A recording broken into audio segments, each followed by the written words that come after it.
President Senator Cavan Gill. In Public Opinion at 6:26, we ask, what's your reaction to the pending change in the leadership at National Integrity Action?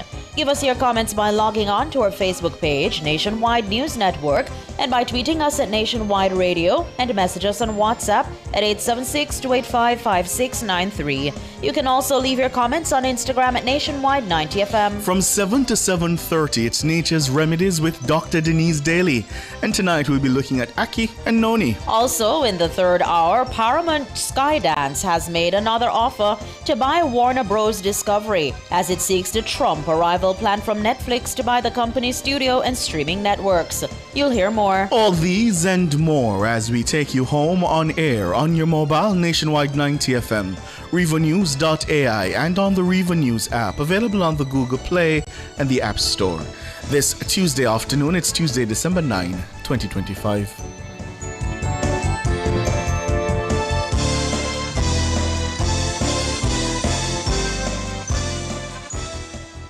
The hour is brought to you by KFC's Festive Feast. Share the love this season with the new KFC Festive 9 Bucket for $4,500. Proceeds from every Festive Feast purchase goes towards hurricane relief. KFC, it's finger licking good. If it's news, it's got to be Nationwide 90FM. And now to the details. The National Water Commission, the NWC, continues to incur significant losses as it relates to the volume of water it produces as opposed to what it actually receives payment for. This is despite millions spent and years trying to tackle the problem. This according to the annual report of the Office of Utilities Regulation, the OUR, for the period 2024 to 2025. The OUR's report says more than 74% of water produced by the NWC is unbilled. Siobhan Campbell tells us more. The non-revenue rate has remained relatively unchanged for nearly half a decade. Non-revenue water is treated produced drinking water that is lost from a utilities system before it reaches paying customers. This encompasses physical losses such as leaks, pipe bursts, and water theft. Over the years, NWC has partnered with the Israeli firm MIA to reduce its non-revenue water. This was initially done in the Kingston and St. Andrew region. In this area, there seems to be a great deal of success, with non-revenue water averaging for the KSA just over 45%. For comparison, the country average as of 2024 is 74%. The average rate has hovered relatively unchanged over 70% since 2019. The OUR says, notwithstanding major water loss reduction initiatives over the years, the data indicates that non-revenue water in the NWC system has not moved. According to the OUR, this represents a significant financial constraint on the Water Commission. The gains made in the Kingston and St. Andrew area seem to be an outlier when compared to the rest of the island. As of March 2025, Hanover represents the second best performer for the NWC with a non-revenue water rate of 61%. The parish of Clarendon is the worst offender. The parish's non-revenue water rate is nearly 90%. For reference, the World Bank considers a non-revenue water rate of 25% to be ideal. Siobhan Campbell for Nationwide News. The new executive director of the Integrity Commission, Craig Beresford, has met with the leadership of Parliament and has scheduled mandatory sessions to educate members on how to file their statutory declarations. Speaker of the House of Representatives, Juliet Holness, described the meeting as productive. I was engaged in a robust and necessary discussion with Mr. Craig Beresford, the Executive Director of the Integrity Commission, who met with myself as Speaker and previously with the President of the Senate. I am sure, like myself, the President had a wonderful conversation. Our conversation was, though lengthy, of significant importance to us. The matters addressed have and will have a direct impact on our shared obligations and the standards to which we must uphold ourselves as representatives of the people. The Parliament and the Integrity Commission have had a stormy relationship over the last few years. Senate President Tom Tavares Finson has gone on record criticizing the Commission's reports and methods. In a particularly terse statement, the Senate President accused the Commission of excluding his message for International Anti-Corruption Day on December 9, 2024, from the IC's newspaper publication on the grounds of libel. Mrs. Holness says the meetings also resulted in the scheduling of a special training session for parliamentarians on December 16. This session will guide us through the proper completion of statutory declarations which fall due on December 31st, 2025. This initiative is designed to support transparency, strengthen compliance, and ensure that every member is fully equipped to meet the requirements set before us. Thank you for your patience and understanding, and I look forward to our continued collaboration as we work to uphold integrity and accountability within the institution. Juliet Holness, Speaker of the House of Representatives, she was addressing MPs on Tuesday. Attorney at Law Hugh Wildman says his client, Paul Buchanan, has instructed him to appeal the Supreme Court ruling dismissing his bid to overturn the results of the September 3 general election in West Central St. Andrew. Buchanan lost the seat to Prime Minister Dr. Andrew Holness by more than 2,000 votes. He soon after mounted a long-shot legal challenge questioning the legitimacy of the outcome. On Monday, the Supreme Court found that Buchanan did not meet the legal standard required to seek judicial review of the constituted authority's decision. The case stems from the constituted authority's September 30 ruling, which determined that Buchanan's claims of irregularities on election day were insufficient to justify overturning the result. Wildman told our news center today that the appeal process will begin on Wednesday. The appeal process will commence as of tomorrow morning. Buchanan's legal team has maintained that he presented substantial evidence and that the authority acted unreasonably. The People's National Party, PNP, has appointed one of its long-serving organizers, Maureen Weber, as National Projects Director. Weber's appointment was confirmed in a media release from the party's president, Mark Golding.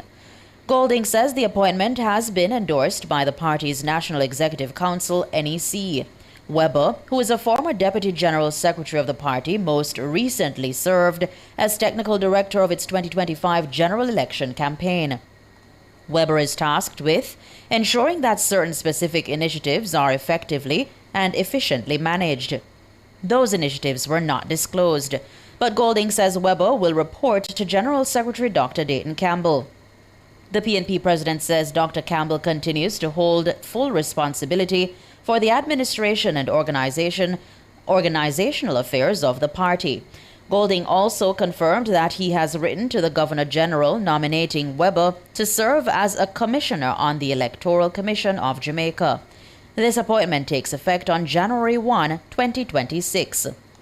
The nomination follows Wensworth Skeffrey taking a leave of absence in September from his duties as Deputy General Secretary. Skeffrey also resigned as Commissioner of the Electoral Commission of Jamaica effective December 31. Golding expressed confidence that Weber will bring fairness and professionalism to her new responsibilities both within the PNP and the ECJ. He also thanked Skeffrey for his years of service at the ECJ. 2 people have been charged and a quantity of ammunition seized following an early morning operation in Manchester on Tuesday. The crackdown occurred between 4 and 9 a.m. Operations Officer for the parish, Deputy Superintendent Luhas Daniels, says 8 people were initially arrested. During a police operation in the Manchester Division in the districts of Top Hill, Greenville, Miketown, and Hatfield, 8 persons were taken in custody, 2 for which were charged for breaches of the Law Reform Act and 1 for unlawful possession of ammunition. These ammunition include 11 5.56, 2.380, and 7 9mm cartridges. Investigation continues. Deputy Superintendent Luhas Daniels, Operations Officer for the Manchester Police Division. Mayor of Kingston, Andrew Swaby, has announced a 20% discount on signage and billboard fees for unregulated and delinquent businesses across the municipality. Mayor Swaby was speaking at Tuesday's sitting of the Kingston and St. Andrew Municipal Corporation. The KSAMC will be offering a one-time, time-limited discount on unregularized and long outstanding signage fee. This initiative provides a practical reset, allowing businesses to clear arrears at reduced rate and bring their signs in compliance, provided they meet the conditions of approval. Earlier this year, Mayor Swaby called out delinquent businesses for not clearing debts associated with the signage and billboards. Now, the amount of money owed to the municipality from signage fees amounts to tens of millions of dollars. Mayor Swaby says the discount period will run from January to March 2026. As a local landing authority, the KSAMC has a legal mandate to administer, collect, and where appropriate, offer structured concession on these fees. The discount program will follow a consistent tiered structure and will run from January to March 2026. After March 31st, all accounts will revert to full payment and enforcement activities will proceed in accordance with applicable laws. Andrew Swaby, Mayor of Kingston. Meanwhile, the mayor says that entertainment stakeholders will also be offered a discount on the cost of structures that are set up at entertainment events. Given the importance of this sector, and after listening to the representation made by event stakeholders, the KSAMC will introduce a temporary 20% discount on fees related to structures erected or set up at entertainment events over the period December to January 2026. This is our way of offering support at this challenging time. We hope it gives the industry some breathing room as they support the recovery process while sustaining themselves. That's Andrew Swaby, the mayor of the capital city, Kingston. You're listening to the news on Nationwide at 5. We'll have more after these.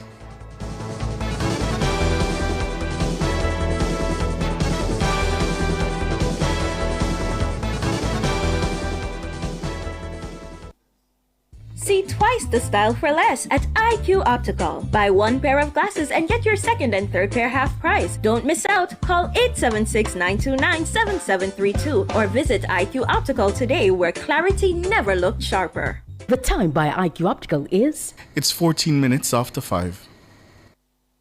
Termites, rodents, or birds infesting your home or office? Call Rentokil Initial, the pest expert, at 876-926-4236 for a free pest assessment island-wide. The temperature brought to you by Rentokil Initial is 29 degrees Celsius in Kingston, 28 out west in Montego Bay.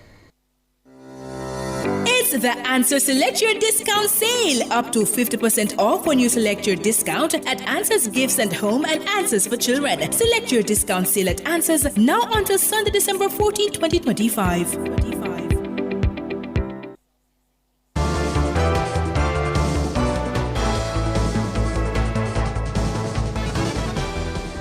Continuing the news. The 9-year-old girl who was mowed down by a garbage truck on Tuesday has been described as an active and vibrant member of her school community. Reports are Amara Moore was hit by the truck while on her way to school. Principal of Villa Road Primary School, Brent James, says the child bid the garbage collectors good morning before tragedy struck. We're beyond words. We're distraught, still in shock. Amara is really a dear child to me personally, like a daughter. We're still processing this. I understand she was on her way to school. I understand she said good morning to the workers of the solid waste. It's difficult. A child who is very involved in the school community, respectful, very helpful. It's a great loss. Reports are that the child left home on Bonita Heights in Mandeville a few minutes before 7 o'clock. She was walking down a hill when she was hit by a garbage truck operating in the area. In a release to the media, the National Solid Waste Management Authority confirmed the involvement of one of its compactor trucks in the fatal incident. The agency said it extends deep condolences to the family for the unimaginable loss. Principal James says the school community will continue supporting Amara's family. She's very jovial, very involved in the school, a disciplined child, very neat, and a child that had such great prospect, and for her life to just be taken away just like that. It's tragic. I'm here with my guidance counselor, one of my vice principals. I have other colleagues here, principals from other schools offering support to the family. That's Brent James, principal of Villa Road Primary School. The official funeral service for late reggae singer and actor Jimmy Cliff will be held next Wednesday, December 17, at the National Indoor Sports Centre. That's according to a statement issued by the Ministry of Culture. The service is slated to begin at 10 in the morning. Jimmy Cliff, who was born James Chambers, passed away on November 24. He was 81 years old. The ministry says Cliff is being accorded an official funeral by the government for his immense contribution to Jamaican culture and entertainment. The arrangements are being finalized by the Office of the Prime Minister in consultation with the Culture Ministry and the family of the acclaimed musician. The ministry says the service at the National Indoor Centre will provide an opportunity for the country to bid farewell to an outstanding son of Jamaica who is described as an icon.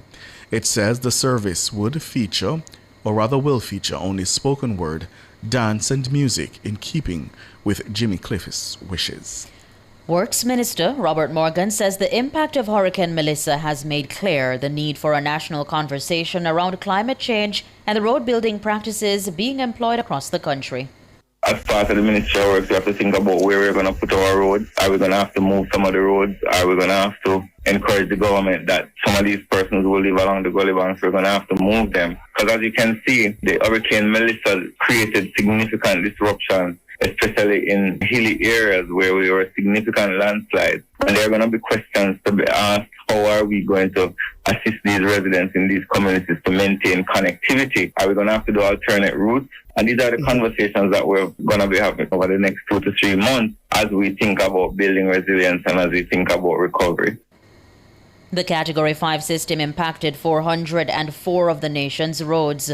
Up to December 3, 11 roads remained blocked. Of that number, the National Works Agency says 5 are due to inundation and are expected to become accessible once water levels recede. Minister Morgan says a $1.6 billion patching program will begin shortly. He says the government is moving into phase 2 of the road repair process. We had about 16 difficult areas where we had blockages. I think we're now down to about 6 areas that have significant blockages, and we continue to clear those. So our job in the initial stage, we are pretty much completing that initial clearing. Where we are now is assessment and preparation for the recovery and rebuilding. And that is what we're focused on. Our engineers are out. They're assessing the areas that have been severely damaged, looking at the landslides, the breakaways, the scoring. Robert Morgan, Works Minister, he was speaking recently on the third leg of Nationwide's Rebuilding Jamaica tour. World in a Minute is brought to you by ABC Electrical Sales. We make things as easy as ABC. Hose assembly and supply, equipping Jamaica for success. And Charles O'Connor Consulting Network, COCN, driven by international accounting standards, modern technology and integrity. The World in a Minute. Trinidad and Tobago is one of 4 countries listed in a travel alert which was issued by Germany. The urgent travel alert was given in response to what Germany called mounting security dangers, evolving border protocols, and tightened ID verification requirements. The other 3 countries listed in the alert were Greece, Thailand, and Bulgaria. It stated that the countries faced increased political instability, crime, and shifting entry requirements. Germany also urged its citizens to be extra cautious when visiting the 4 countries. The advisory stated that Trinidad and Tobago is currently grappling a national state of emergency that has been extended until January 2026. Port of Spain and Chaguanas were also labeled as no-go zones due to gang violence. U.S. President Donald Trump has suggested he could scale back support for Ukraine as the war against Russia continues for a 3rd year. He's also criticized European leaders as weak. In an interview, Trump says decaying European countries failed to control migration or take decisive action to end the war.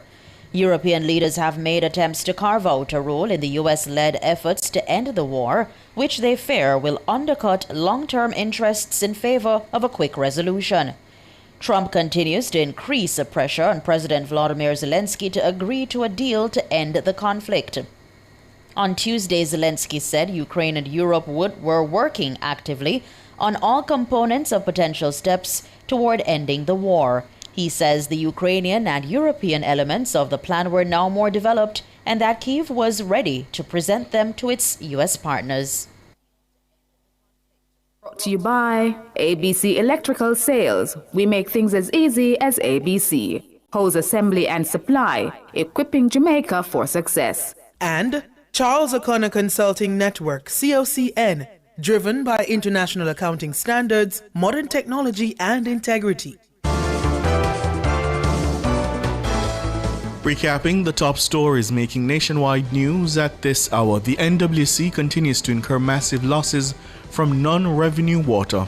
Paul Buchanan headed to the Court of Appeal as he continues his unfounded quest to overturn the election result in West Central St. Andrew. The KSAMC is offering discounts for signs and billboards across the capital as debt mounts. The Integrity Commission has met with the leadership of Parliament as the two institutions seek a reset in their relationship. I'm Ricardo Brooks. And I'm Robeanne Williams. You can find the news on our website at rivanews.ai and on the Riva News app, available on the Google Play and the App Store. News next, the headlines at 6.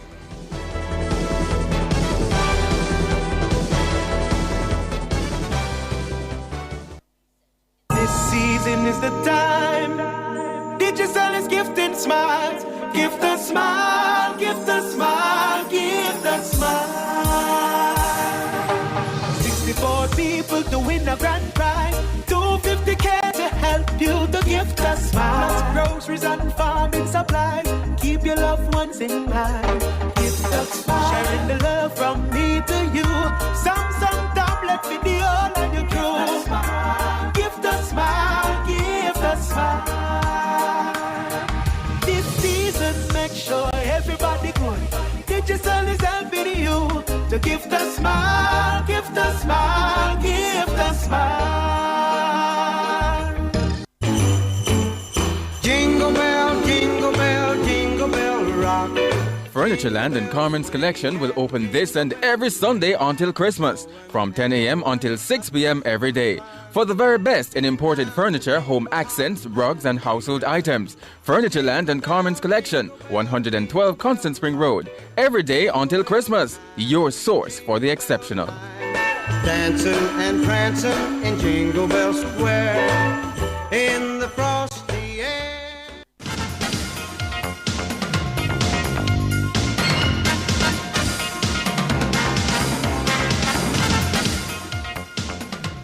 Hello, good afternoon, and welcome to sports here on Nationwide 90 FM. I'm Wayne Walker. We start with news on cricket. The West Indies, they've been asked to bat on the opening day of the second cricket test against New Zealand at the Basin Reserve in Wellington. And at the minute, the West Indies are 25 without loss. That Jamaican Brandon King is unbeaten on 10. In fact, both Jamaicans are opening.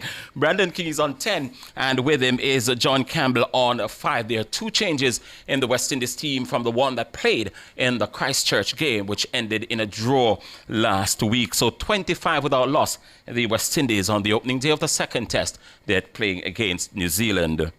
Eltham High School, they're into the semi-finals of the Issa Manning Cup football competition. On Tuesday, they defeated the Vauxhall team over at the Spanish Town Prison Oval by 2-0.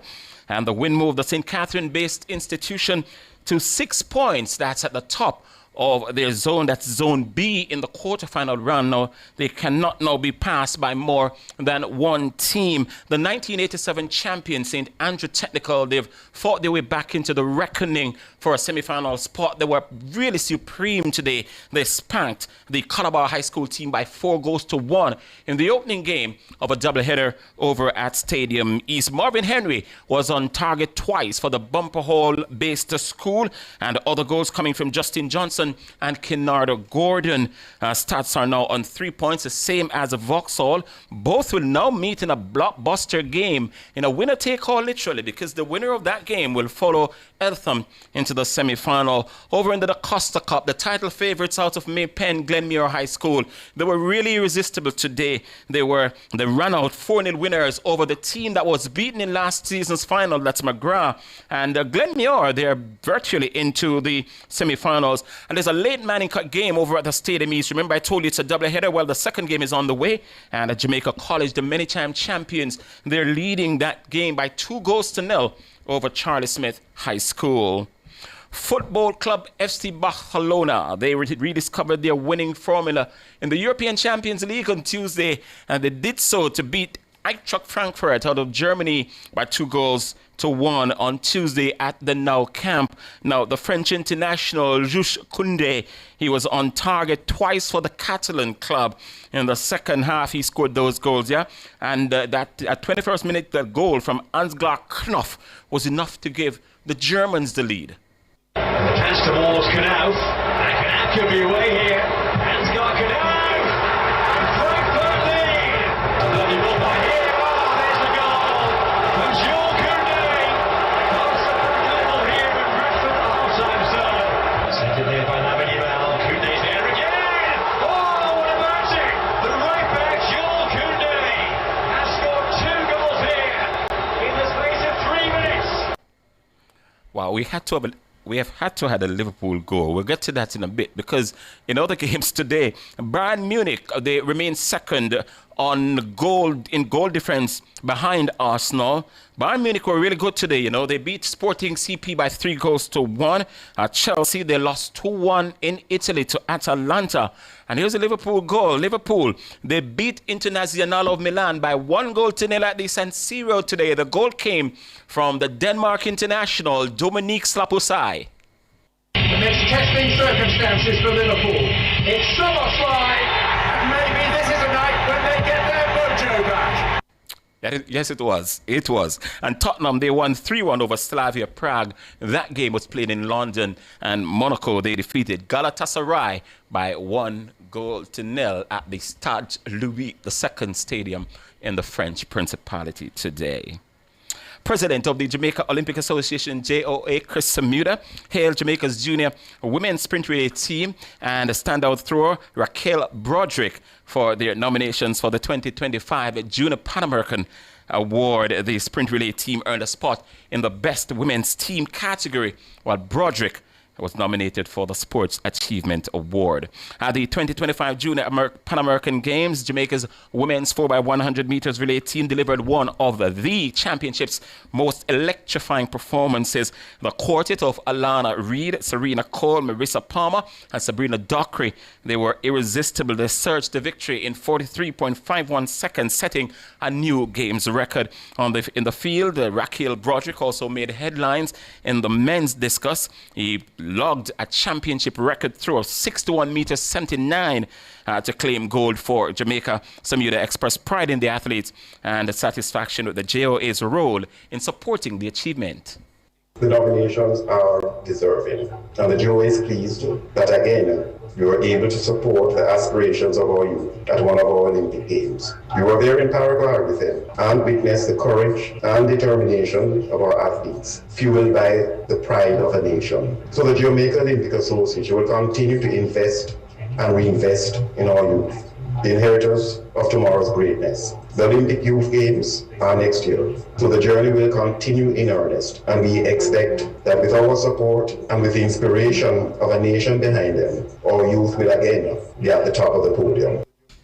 Yeah, that's President of the Jamaica Olympic Association, Chris Samuda. Just to tell you or give you the latest on the second cricket test, which got underway a short time ago at the Basin Reserve in Wellington. The West Indies, they've been asked to bat by New Zealand, and the last score we had was 25 without loss, with John and Brandon, the two Jamaicans, the not-out openers. John on 15, that's John Campbell, and Brandon King on 10. And in that late game over at Stadium East, that's a Manning Cup encounter between JC and Charlie Smith. It's still Jamaica College leading that game by 2-0. We're going to leave it here, but we'll come back at 6:05 with much more.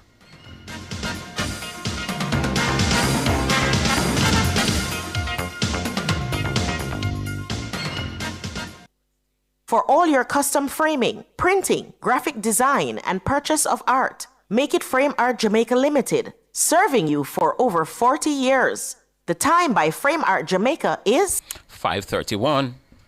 Spring into style with Unique Living. Upgrade your home with our extensive range of products. Get sleek shower panels, stylish vanities, LED and non-LED mirrors, plus kitchen sinks, closet solutions, ceiling fans, and more. Available in various finishes and sizes. Visit shop number 6, 30 Dunrobin Avenue, Kingston 10. Call 876-755-3661 or visit our website at www.uniquelivingja.com. Don't wait to spring into style with Unique Living.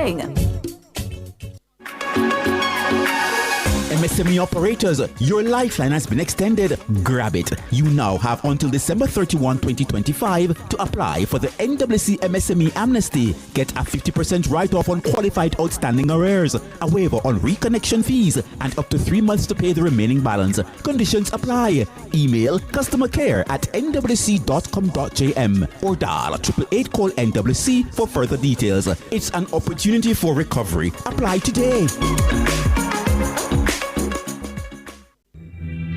The Police Civilian Oversight Authority will be hosting its Transforming Our Police Service TOPS program on Thursday, December 18, 2025. The TOPS program, established in 2019, aims at ensuring that police officers adhere to Jamaica Constabulary Force policies. Additionally, the program looks at boosting their confidence, morale, and spirits. The program is comprised of 4 phases: the TOPS Area Competition, the TOPS Area Award Ceremony, Area Command Performance, and Area Command Reinspection. All phases that foster professionalism and accountability. Join Cliff Hughes online from 10 a.m. to 1 p.m. as we broadcast live from the TOPS program on Thursday, December 18, 2025. Only on Nationwide 90 FM, the new revolution in media. This broadcast is brought to you by Police Civil Oversight Authority.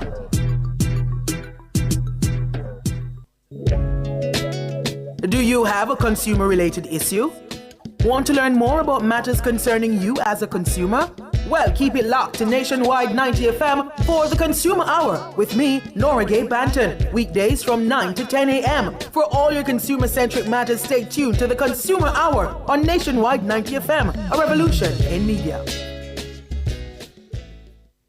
Tune in to Nationwide 90 FM with Pepita and Honeybee from 3 to 5 p.m. as we broadcast live from Megamart Waterloo, Saturday, December 20. Pepita and Honeybee plus Megamart equals a festive customer appreciation celebration. Join us at Megamart Waterloo for the customer appreciation festivities, samplings, entertainment, and more. Pepita and Honeybee are doing it mega with Megamart. Come be part of the mega broadcast with Pepita and Honeybee, Saturday, December 20, 2025 at Megamart Waterloo from 3 to 5 p.m. only on Nationwide 90 FM, the new revolution in media.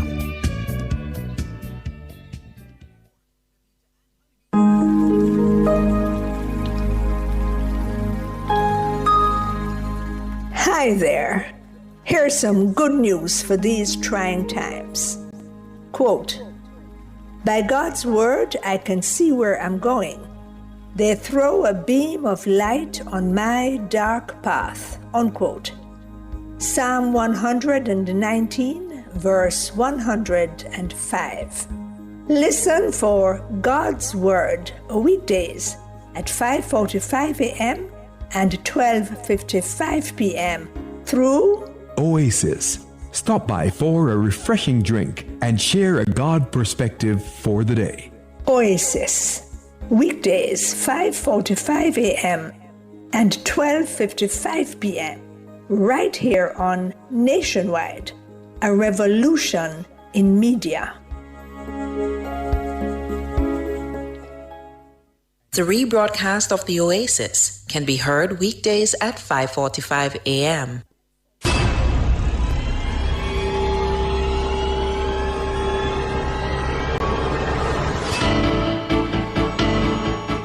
If it's in the public's interest, it's the nation's business during Nationwide at 5.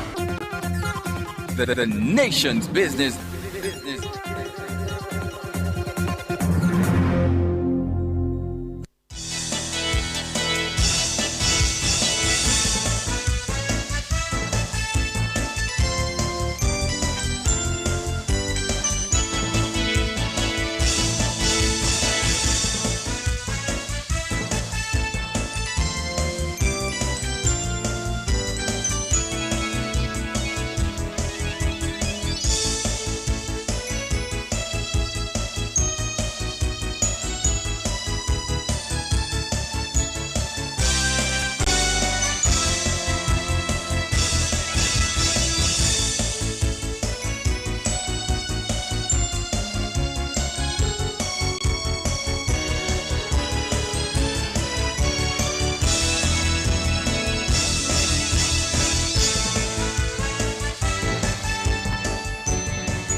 Good afternoon, listeners, viewers. Welcome. It is 5:37. It is the 9th of December. We edging ever closer to Christmas. Welcome to the cover story. I'm Siobhan Campbell.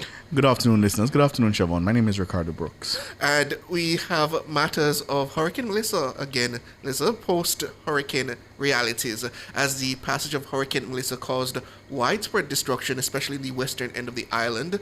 The hurricane has also disrupted businesses, forcing many workers out of their jobs temporarily. As the government rolls out its relief commitments, including financial assistance for affected sectors, how will wage negotiations look in that environment?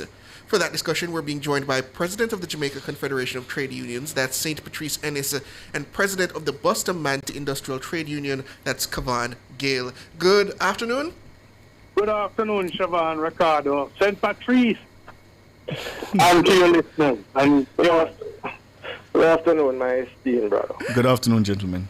Good afternoon to you both. So let's start with you, St. Patrice Ennis. I mean, the reality is on the ground that there are expectations that there will be some disruptions in the jobs market, considering the unprecedented destruction caused by Hurricane Melissa. How are your members faring? Well, the job market, both public and private sector, we don't expect much disruption. We're in the public sector. I am yet to hear of those kind of disruptions. In the private sector, yes, indeed, it is happening as we speak, particularly where the hotel sector is concerned, and Kavan is in a much better position to address that than I am, as he has some things, some current things at this moment that he has some disputation with. But as far as the public sector is concerned, we have written to the ministry asking for dates mutually convenient when they'll be able to reconvene with us. And so it is the expectation of the workers that while we do handle the issues that plague us in the West, we should be able to walk and chew gum at the same time. And as a consequence, we expect some discussions to continue with regard to the wage negotiations. We are yet to get a response from the ministry, but we await such. And if we don't, we will follow that up with further correspondence. Tell them that we are still waiting for those dates to be communicated to us, as that is the expectation of the workers, particularly at this time where many are in distress and where it is projected that inflation should go up, consequent on what has taken place down in the western part of the island. Senator Gale, how do you see it? Well, I want to take this discussion from a different dimension, in that, Melissa has delivered not only physical damage, but infrastructure and challenges to various industries. So it's really an economic disruption. And so the standpoint that I want to take is, how do we engage with the employers from, let's say, gentlemen, both sides of the country?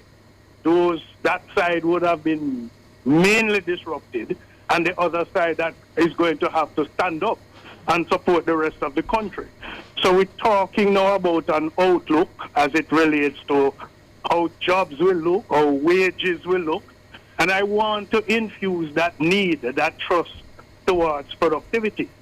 We're looking presently at, some of those that you would have been engaging with, how surrounding the temporary displacement, how jobs, how operations are going, medium-term demand in terms of normalizing recovery, and what we have to look at as a country in terms of the long-term climate resilience.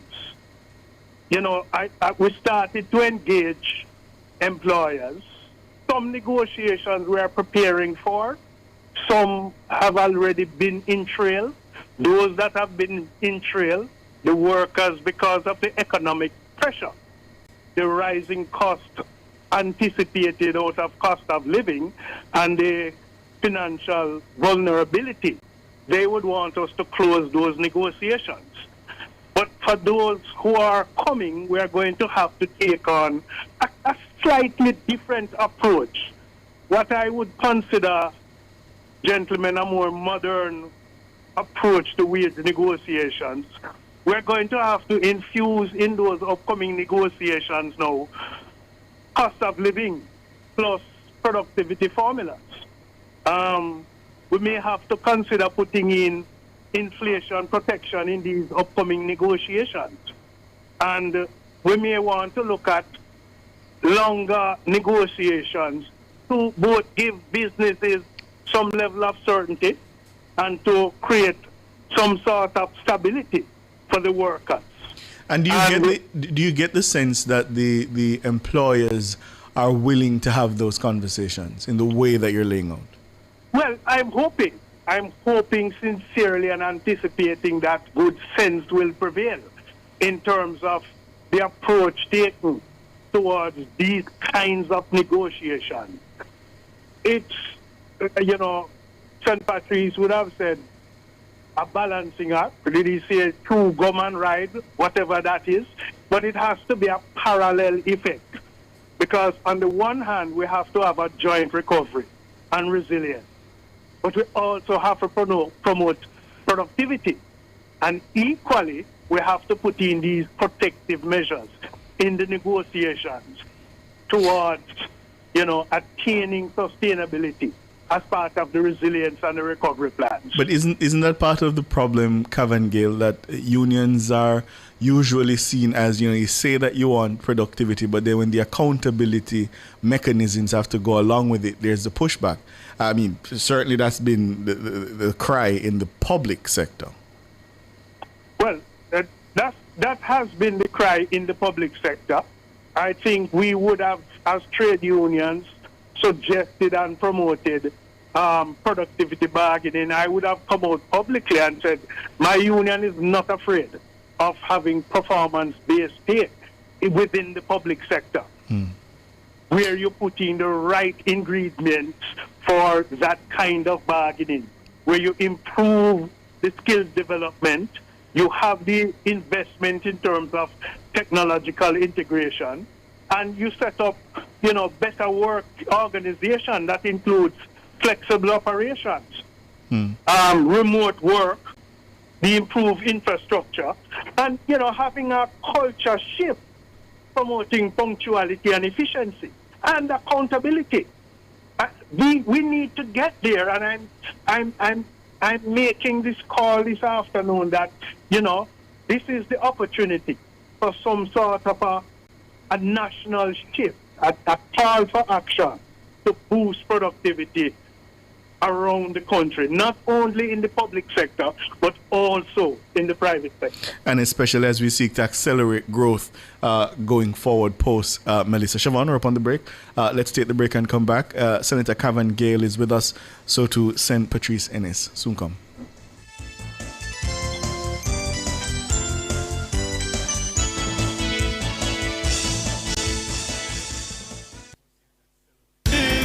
Outperform, outlast.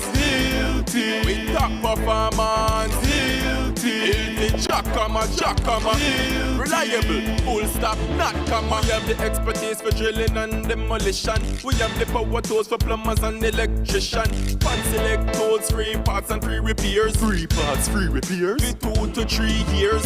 Hilton, available at Delta Supply, 106 Hagley Park Road. Call us at 876-302-61114. Delta Supply, we service what we sell. MSME operators, your lifeline has been extended. Grab it. You now have until December 31, 2025 to apply for the NWC MSME amnesty. Get a 50% write-off on qualified outstanding arrears, a waiver on reconnection fees, and up to 3 months to pay the remaining balance. Conditions apply. Email customercare@nwc.com.jm or dial 888-CALL-NWC for further details. It's an opportunity for recovery. Apply today.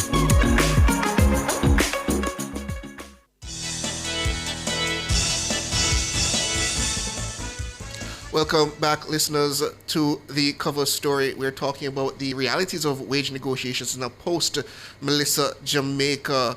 We have with us President of the Jamaica Confederation of Trade Unions, that's St. Patrice Ennis, and President of the Bustamante Industrial Trade Union, Kavan Gale. Senator Gale was there speaking about the need to balance the calls for productivity and the well-being of the workers going forward, especially considering how difficult things are all around for the country, particularly those in Western Jamaica.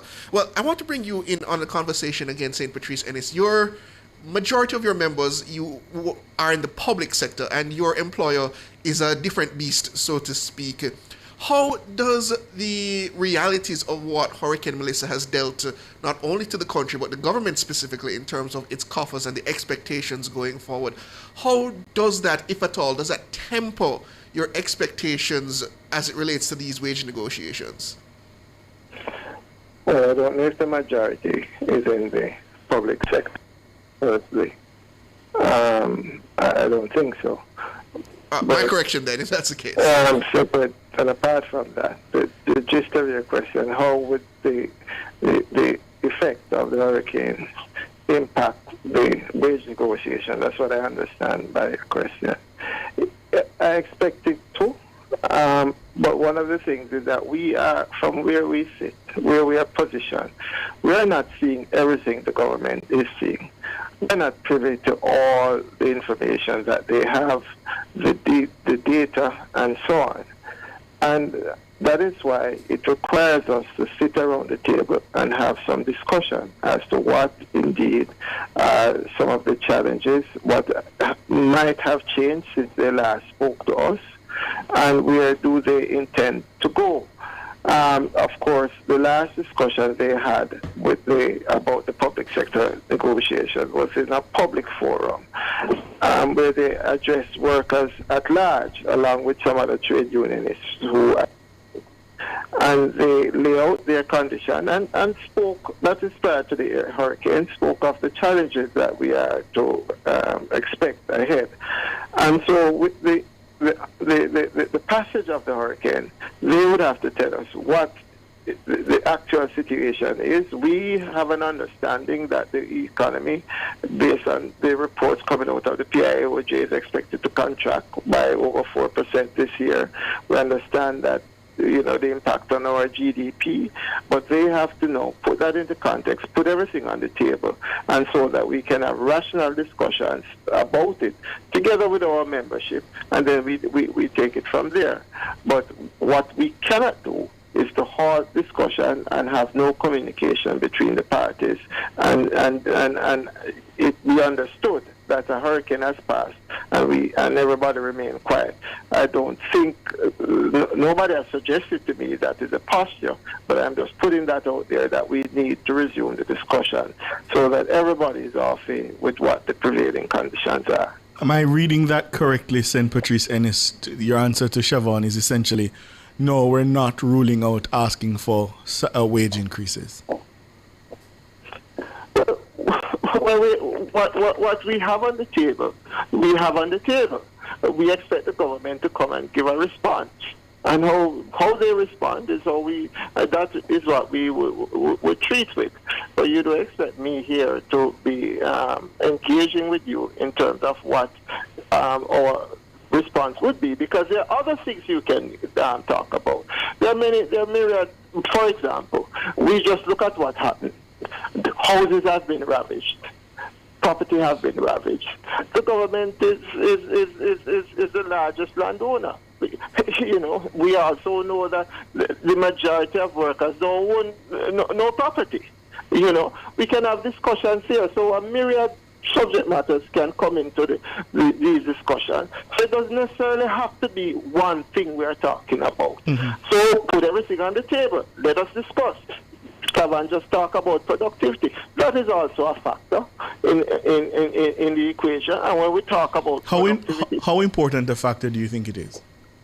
It is always of significant import, productivity, because that is how we get paid. That is how the country moves. So that is an essential ingredient in any discussion, in any country, in any economy.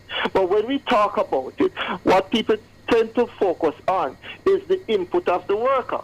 And that is only one aspect of productivity. We have to talk about transportation. We have to talk about the entire country, and what makes a productivity is not just a worker working on the job.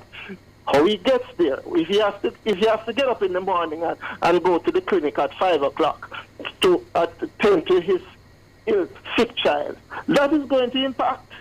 So we have to talk about the entire economy, the entire country. You pass the clinics daily, and you see people there 5, 6 o'clock in the morning. Who you think are there? These are workers. That is going to impact their jobs. We have to talk about all of that. We look at the transportation system. We see the gridlock. That must impact us too.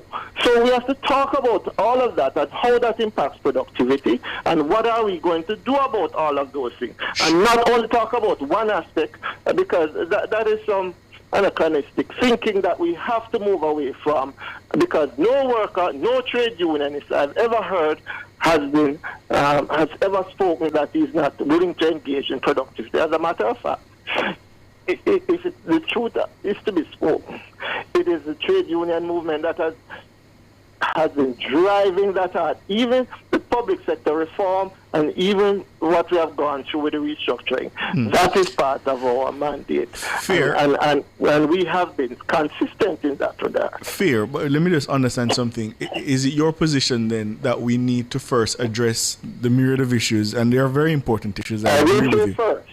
I said. Right, so I'm trying to understand how you conceive that process. I say we have to talk about total factor productivity.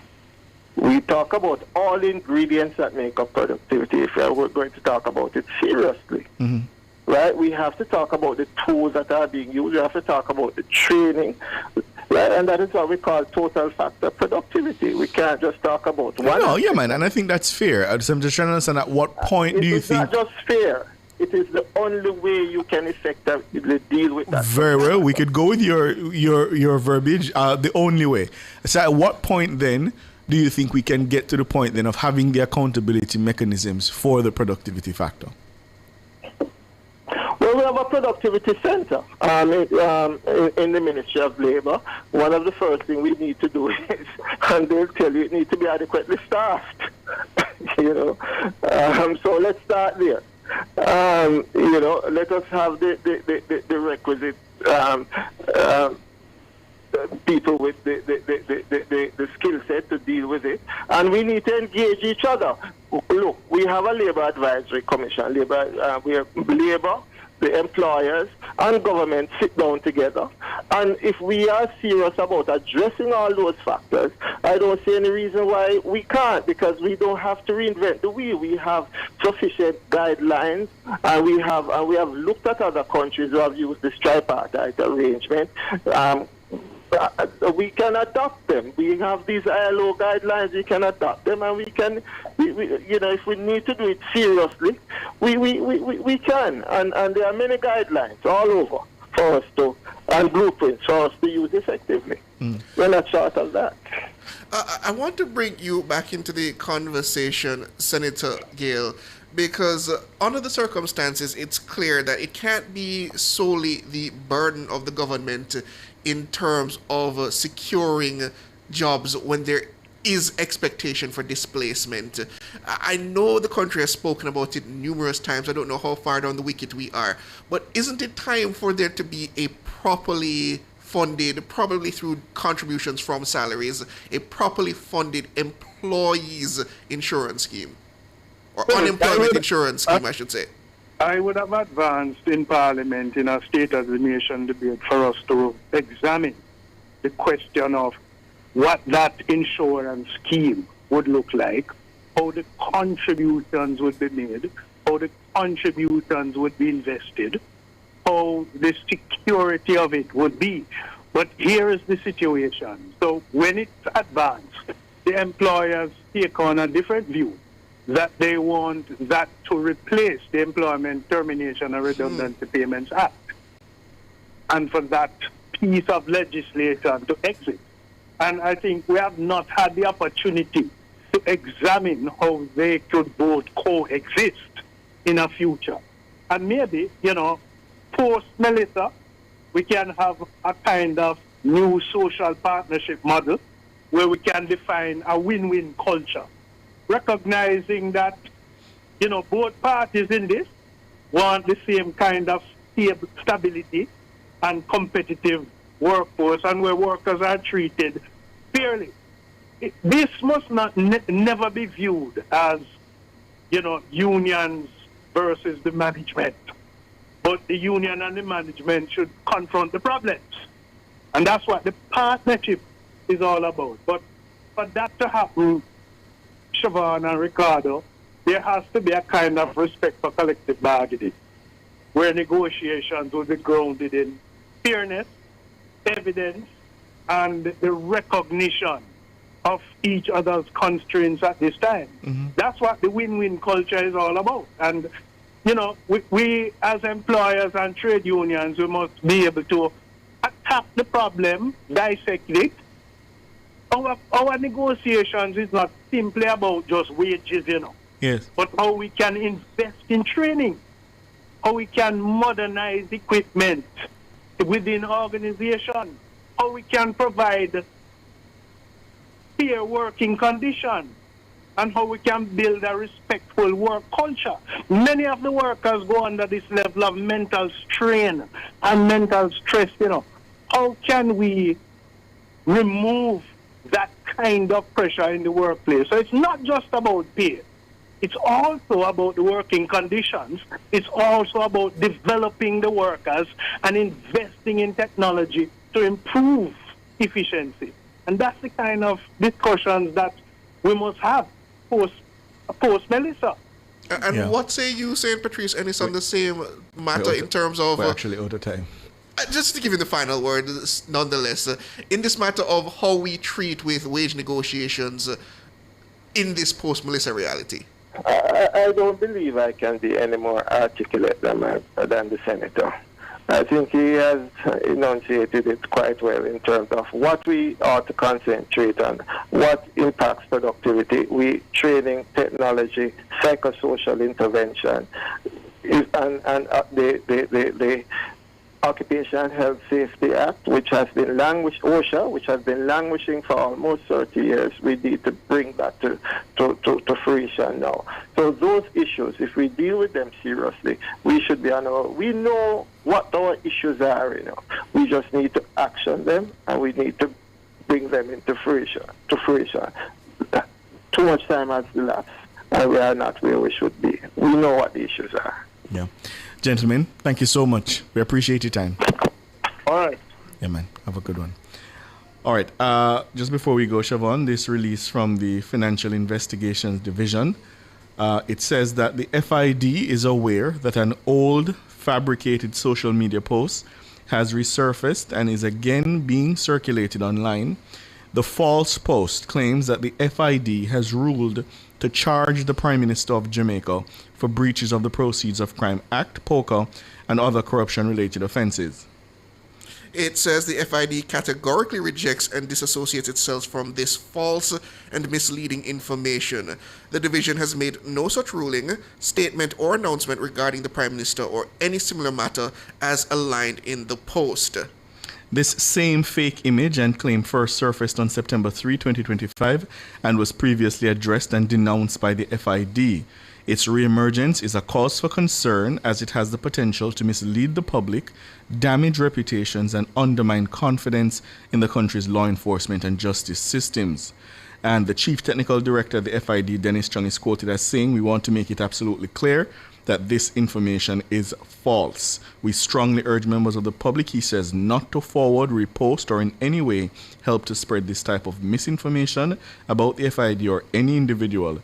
Verify the information by checking the FID's official channels or contacting the division directly." Mr. Chief Technical Director, at this point, I don't think this is misinformation. This is what you call disinformation, because this is deliberate. Yeah, so not true. Any post you see about FID charging the Prime Minister, it is a lie. 2 minutes after 6, time for the headlines.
The Hour was brought to you by KFC's Festive Feast. Share the love this season with the new KFC Festive 9 Bucket for $4,500. Proceeds from every Festive Feast purchase goes towards hurricane relief. KFC, it's finger licking good. The time brought to you by Guardian Life. Live secure, live easy is 3 minutes after 6.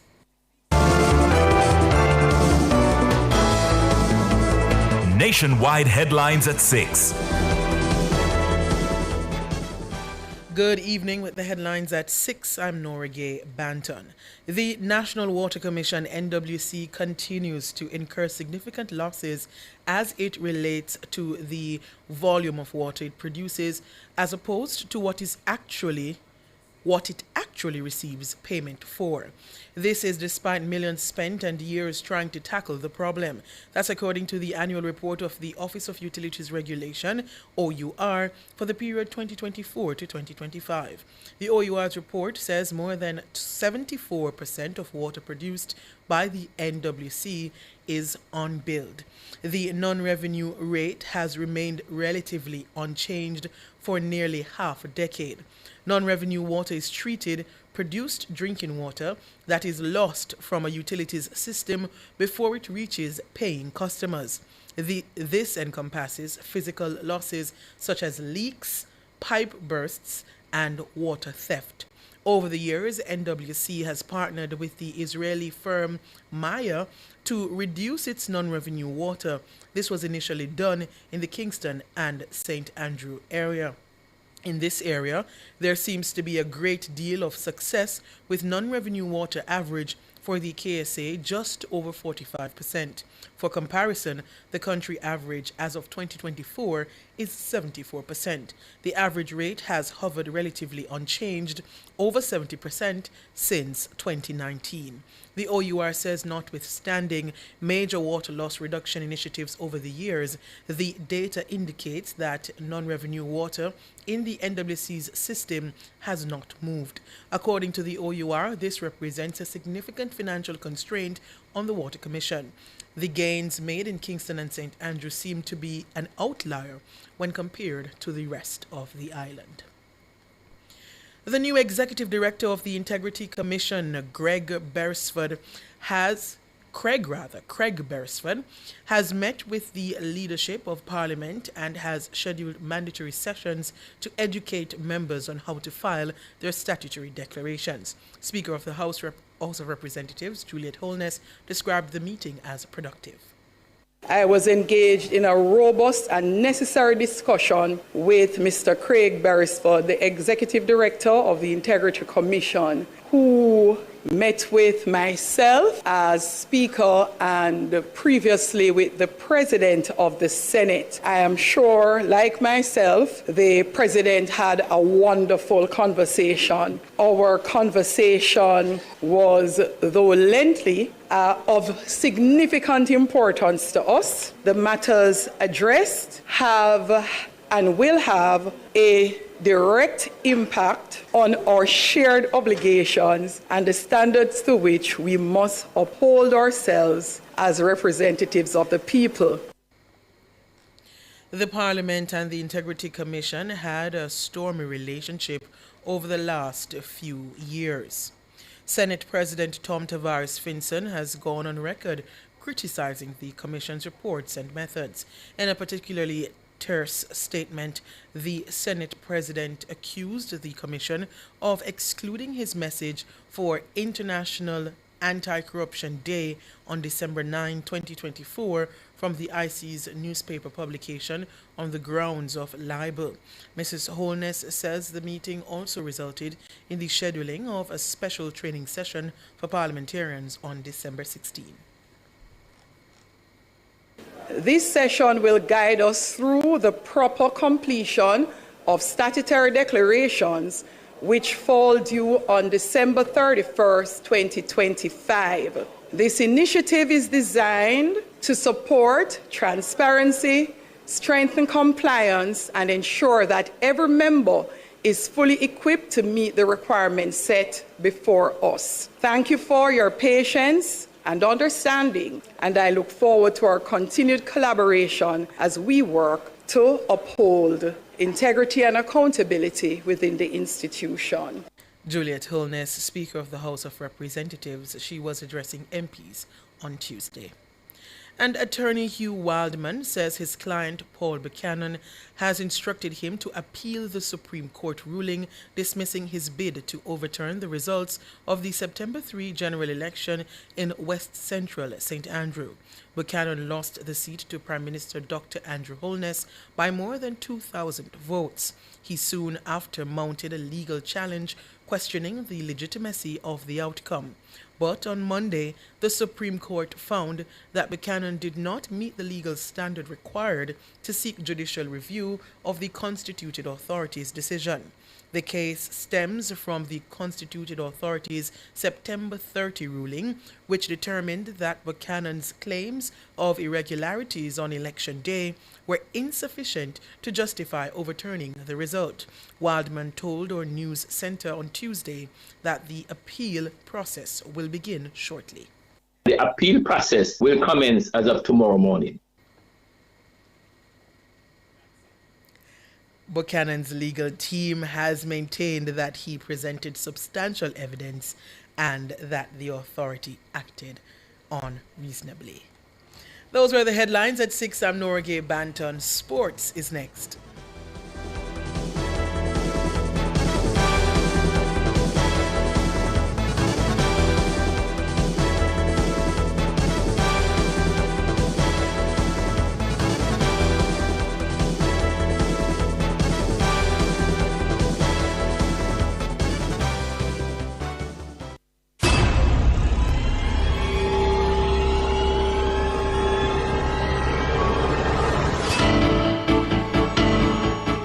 If it's in the public's interest, it's the nation's business during Nationwide at 5. The nation's business.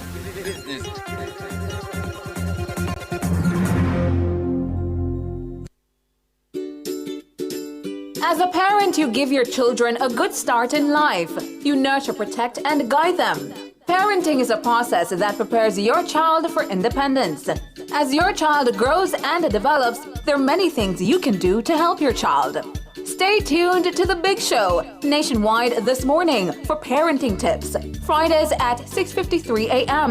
Only here will you learn everything you need to know about parenting. Tips to help parents navigate the incredibly challenging and rewarding journey of child rearing. Parenting tips on Nationwide at 90 FM, the revolution in media. Informative, educational, insightful. Let's talk justice. Tackling topics like constitutional rights and reform, domestic violence, and rights issues that affect you. Let's talk justice every Monday from 1 to 2 p.m. on Nationwide 90 FM. Call in, share your thoughts, be empowered, know your rights, and let's talk justice, ensuring access to justice for all, courtesy of Jamaicans for Justice.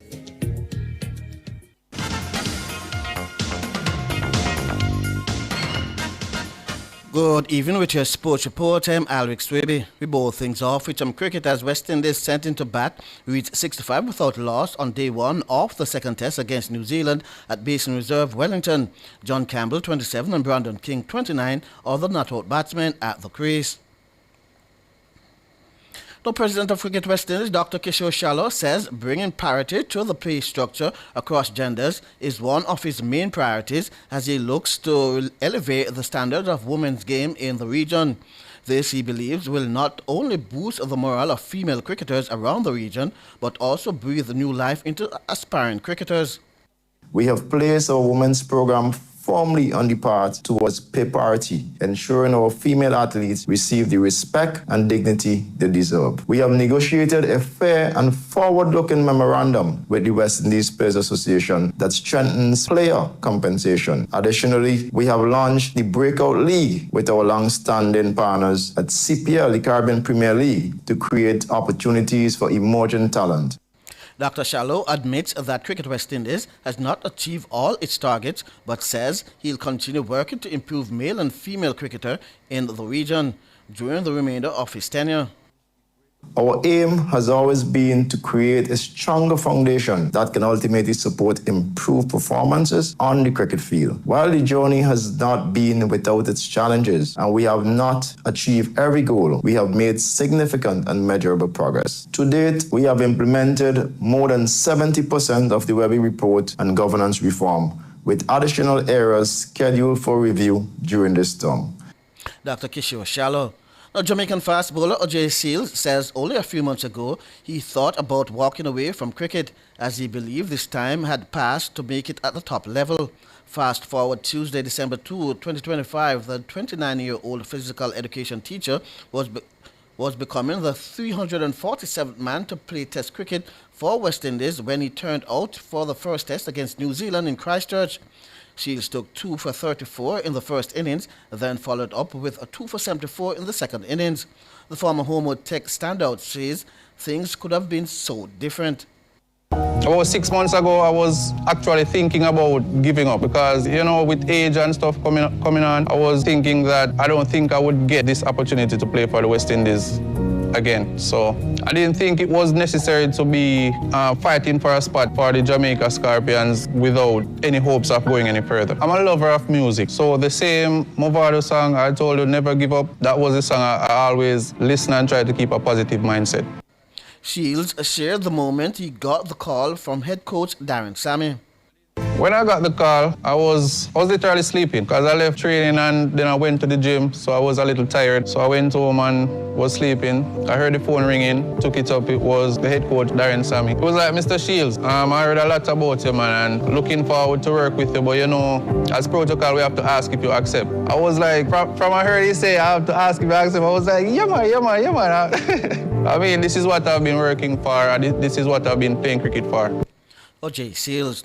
Now, Ian Bishop, former Trinidad and West Indies fast bowler, believes current England head coach Brandon McCullum could be described as an honorary West Indian. Bishop says Malcolm's attitude towards the game of cricket from he was a player to now as a coach makes the man affectionately called Baz, a character that Caribbean people love. We identify with Brendan McCullum because of those characteristics, because to us, it's very West Indian. I would say he's our brother by another mother. Malcolm himself explained that his swagger was in fact triggered from watching West Indian great Sir Isaac Vivian Richards and how Richards, who was labelled as the Master Blaster, conducted himself on the field. I just watching him walk out to bat was enough for me. It was sort of like chewing on that chewing gum and sort of like the presence and the swagger that he had. And then obviously the way that he played too. He was fearless with his game. He was a brilliant fielder. He played the game at high octane speed and he never really saw danger. And I sort of thought that would be a bit of me, I think. So from that point on, he was always my hero. Bishop believes New Zealand and the West Indies, more than any other two cricket nations, boast more similarities than differences. We feel that from a population size resource component, we're very similar in the volume of cricketers that we produce, the challenges, the strengths that we have. So I would think there are a lot of parallels. Ian Bishop. Now to football, as Eltham High School booked their spot in the semi-finals of the Issa Manning Cup competition on Tuesday following their 2-0 win over Vauxhall at the Spanish Town Prison Oval. The win moved the St. Catherine Bay School to 6 points and the top of Zone B in the quarter-final round. 1987 champion Stats have fought their way back into the reckoning for a semi-final place after spanking Calabar High 4-1 at Stadium East. Marvin Henry was on target twice for the Bumper Hall-based school, with the other goals coming from Justin Johnson and Kennard Gordon. Stats are now on 3 points, the same as Vauxhall, and both will meet in a cracking game later this week to decide the other semi-finalists from the zone. In the DaCosta Cup, favourite Glenmuir tagged last season's beaten finalist McGrath 4-0 and are virtually through to the last 4 from Zone 1. In a late Manning Cup game at Stadium East, Jamaica College are leading Charlie Smith 4-0. Football club Barcelona rediscovered their winning formula in the European Champions League and beat Eintracht Frankfurt of Germany 2-1 at the Camp Nou on Tuesday. French international Jules Koundé bagged both goals for the Catalan club in the second half after a 21st-minute goal from Ansgar Kanoff gave the visitors a shock lead. The pass towards Knauf, and Knauf could be away here. Ansgar Knauf! Frankfurt lead! A lovely ball by here. Oh, there's the goal! From Jules Koundé! Constantly level here with Bradford at the half-time zone. Sent in here by Lamine-Yamal. Koundé's there again! Oh, what about it? The right back, Jules Koundé, has scored 2 goals here in the space of 3 minutes. In other games on Tuesday, Bayern Munich easily brushed aside Sporting 3-1. Chelsea lost 2-1 in Italy to Atalanta. Liverpool beat Inter Milan 1-0 at the San Siro with Dominique Szoboszlai scoring from the spot. Amidst testing circumstances for Liverpool, it's Szoboszlai, and maybe this is a night when they get their mojo back. Tottenham won 3-1 over Slavia Prague in London, and Monaco defeated Galatasaray 1-0. Now to athletics, as president of the Jamaica Olympic Association, JOA, Christopher Samuda hailed Jamaica's junior women's sprint relay team and standout thrower Raquel Broderick for their nomination for the 2025 Junior Pan Am Sports Award. The sprint relay team earned a spot in the Best Women's Team category, while Broderick was nominated for the Sport Achievement Award. At the 2025 Junior Pan American Games, Jamaica's women's 4x100 meters relay team delivered one of the championship's most electrifying performances. The quartet of Alana Reid, Serena Cole, Marissa Palmer, and Sabrina Dockery surged to victory in 43.51 seconds, setting a new games record. On the field, Broderick also made headlines in the men's discus, throwing a championship record 61.79 meters to claim gold for Jamaica. Samuda expressed pride in the athletes and satisfaction with the JOA's role in supporting their achievements. The nominations are deserving, and the JOA is pleased that again we were able to support the aspirations of our youth at one of our Olympic Games. We were there in Paraguay with them and witnessed the courage and determination of our athletes, fueled by the pride of a nation. So the Jamaica Olympic Association will continue to invest and reinvest in our youth, the inheritors of tomorrow's greatness. The Olympic Youth Games are next year, so the journey will continue in earnest, and we expect that with our support and with the inspiration of a nation behind them, our youth will again be at the top of the podium. Christopher Samuda. And finally, in cheerleading, there's a growing excitement at the Queen's School as student-athlete Alia Swaby prepares to make her debut at Cheerfest JA, the National Cheerleading Championship set for December 13 at the University of Technology. Swaby, who previously represented Jamaican gymnastics at the junior level, will take to the mat for the first time with the school's spirited cheer squad, the Queen Bees. They are gearing up to face some of the strongest high school teams from across the country. Despite acknowledging the high level of competition, Swaby says she's confident in her team's preparation. She believes the Queen Bees have put in the work and have what it takes to land on top of the podium. I feel very excited because it's my first time, but I don't really feel nervous. I just feel excited. I'm 100% confident that we will win, and practice have been very hard. There are some struggles, but we can go through it. Alia Swaby. I'm Alric Swaby, and that's your sports.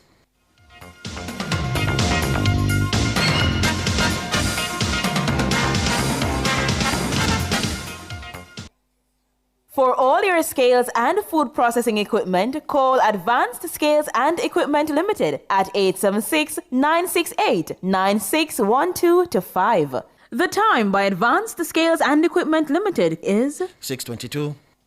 Since 1995, we've been your go-to source for everything related to billiards, amusement machines, and electronics. With locations at 1A Lindsay Terrace, Kingston 10, and the Village Plaza, Big Bridge, Savannah Lamar, we offer top-quality pool table parts and accessories, cutting-edge gaming machines, and more. We also specialize in assembly, sales, and service of amusement machines. We provide unmatched customer service, expert solutions, and products tailored to your needs. Who are we? We are Eclipse Enterprise. Telephone 876-960-3891. We in this together, hands on heart spread wide. We know things will get better, working side by side. We in this together, rebuilding homes and lives. No matter the weather, you are not alone. Sagicor is contributing over $200 million to Jamaica's Hurricane Melissa recovery. We're also standing by our clients. If you're a client in need of support, call 888-SAGICOR. The Police Civilian Oversight Authority will be hosting its Transforming Our Police Service TOPS program on Thursday, December 18, 2025. The TOPS program, established in 2019, aims at ensuring that police officers adhere to Jamaica Constabulary Force policies. Additionally, the program looks at boosting their confidence, morale, and spirits. The program is comprised of 4 phases: the TOPS Area Competition, the TOPS Area Award Ceremony, Area Command Performance, and Area Command Reinspection. All phases that foster professionalism and accountability. Join Cliff Hughes online from 10 a.m. to 1 p.m. as we broadcast live from the TOPS program on Thursday, December 18, 2025. Only on Nationwide 90 FM, the new revolution in media. This broadcast is brought to you by Police Civil Oversight Authority.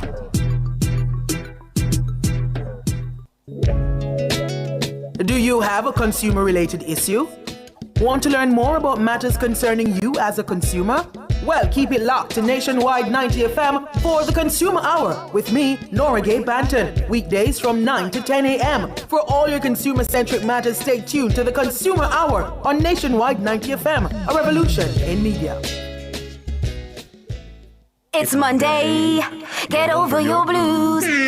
Or Tuesday, Wednesday, Thursday, Friday. The E-Zone is here for you. With this thing, Honeybee. And Karim Boyatings from 3 to 5 p.m. on Nationwide 90 FM. We've got your entertainment news. Then we want to hear your views. Why you say? Jump in the mix. Or the hot seat. Don't miss our brain busters. Or the crazy giveaways. Let's talk fashion. Send us your outfit of the day. Ooh, cutesy. Very demure. Are you looking for love? Come on one of our blind dates. Send your request to ezoneblindates@gmail.com. That's ezoneblindates@gmail.com. And stay tuned for your confessions. These are my confessions. Share them with us at ezoneconfessions@yahoo.com. I mean, is this planet Earth? Is it? I don't know. Let me check. Either way, it's got a buzz. And a bugger thing. Ow! Ow!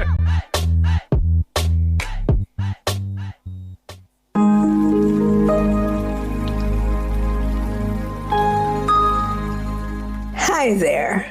Here's some good news for these trying times. Quote, "By God's word, I can see where I'm going. They throw a beam of light on my dark path." Unquote. Psalm 119, verse 105. Listen for God's word weekdays at 5:45 a.m. and 12:55 p.m. through Oasis. Stop by for a refreshing drink and share a God perspective for the day. Oasis. Weekdays 5:45 a.m. and 12:55 p.m. right here on Nationwide, a revolution in media. The rebroadcast of the Oasis can be heard weekdays at 5:45 a.m. Public Opinion is brought to you by Cleasing Industrial Supplies Limited, Industrial Automation and Control Solutions.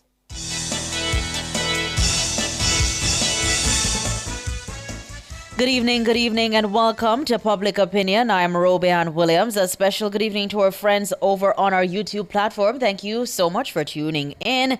We invite you to weigh in live in the comments section. It's a Tuesday evening, and we welcome it with open arms. Some of us, we're on a little down path, but we move. So let's get to it. The National Integrity Action, NIA, is hailing Danielle Archer for her role in advancing the organization's mission during her tenure as a principal director. Now, Archer has resigned from the position effective December 31 this year. In a release on Monday, NIA says it will begin the process of appointing a new principal director. It says the move aims to ensure continuity in the organization's operations and advancement of its strategic priorities. It says Archer served with distinction, bringing visionary leadership, strategic clarity, and an unwavering commitment to integrity in public life. So in Public Opinion this evening, we're turning our attention to the NIA What's your reaction to the pending change in the leadership at National Integrity Action? I'll start with the comments on Facebook, where George Elliott is saying that any changes that they might make will be entirely irrelevant unless they can show us that they're investigating the GoFundMe portals that have been established by members of the opposition. Whoa, such accusations? Then something goes on. All right, okay. Philip Jackson is saying the only change that can help that institution is only if they're changing from mortal to immortality. They are very damaged, according to Philip Jackson. Beva Baker says, in my opinion, they all need to go. They are... okay, no good. Fabian says he does not care. So too on TikTok. X, Griot saying that we don't care. Griot is saying that we don't care. On our IG platform, if you're just joining us, we're inside the Court of Public Opinion. We're asking, what's your reaction to the pending change in the leadership at National Integrity Action? To that question, Mr. Boss is saying good riddance. The entire non-integrity entity needs to go. Robert Gregory Lewis is saying in life, changes are needed sometimes. Let's switch on over to our YouTube platform. Let's see what our YouTubers are saying. Marlene is saying, I do not believe in them. Let's see what we can get here. I haven't given my opinion to authorities. I have none. I have one, though. I believe that was in response to something earlier from Carlene right there. According to Tanya, she's labeling. She says they are a waste of time. They are only PNP members. According to Wilbert Davis, there is no integrity here. Let me see if I can get in a few more. According to Josephine, Daniel should have gone a long time ago. Sweet dark chocolate mocha. What could I go on? So, okay. Sweet dark chocolate mocha says, I have none. I couldn't care less. I couldn't care any less. I'm just waiting to see where she surfaces next.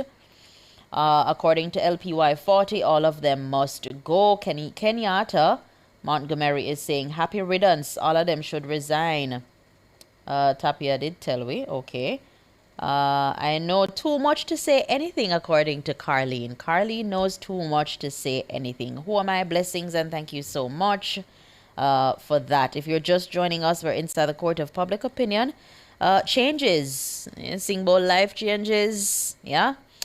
Changes coming to the National Integrity Action, the NIA. This comes as Daniel Archer departs the organization's her role there at the organization as principal director. She's departing that role. Archer resigned from the position effective December 31, 2025.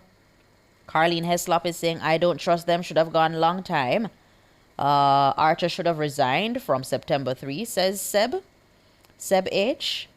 Okay, Brick Road is saying Daniel was a good leader, wish to see more changes in other organizations.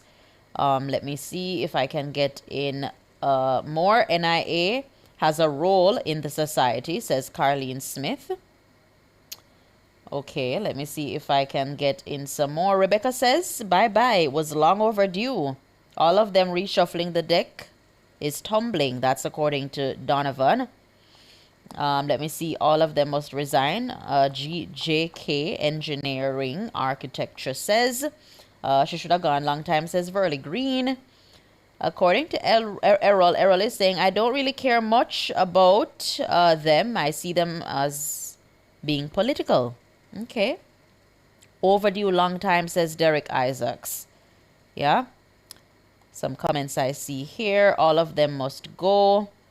All the best in your future endeavors. Marigold says, all the best in your future endeavors. And indeed, we too here wish her all the best in her future endeavors. All right, that's all the time for Public Opinion. Thank you so much for participating. The Business Report is up next.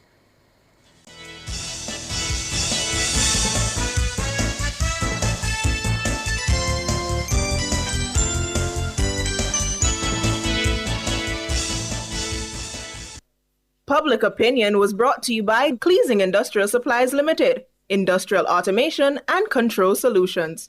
Drive the most exciting new vehicles in Jamaica. Schedule your 2024 Ford Ranger pickup or Ford Everest 7-seater SUV test drive now. Call or visit KIG today. The time by KIG is 6:33.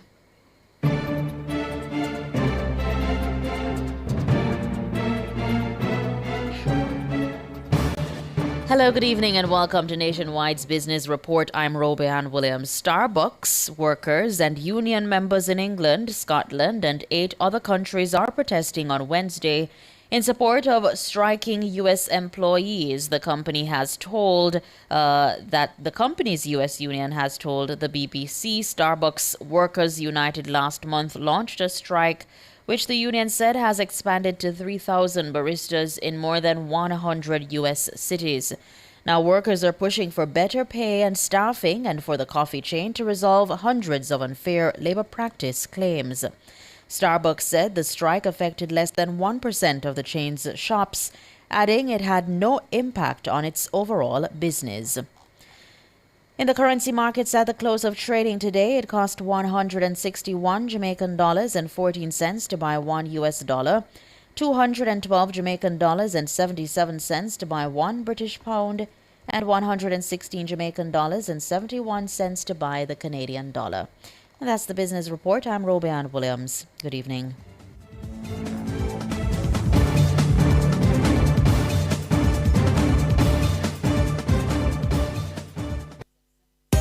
Cleasing Industrial Supplies Limited are authorized distributors of international brands ABB, Omron, STC, Festo, and Thomas & Betts. They supply programmable logic controllers, photoelectric and proximity sensors, contactors and soft starters, power supplies, variable frequency drives, and much more. Visit them at 24 Dunrobin Avenue, Kingston, or shop 32 Overton Plaza, 46 Union Street, Montego Bay, or visit their website cleasling.net. Cleasing Industrial Supplies for all your industrial automation and control solutions.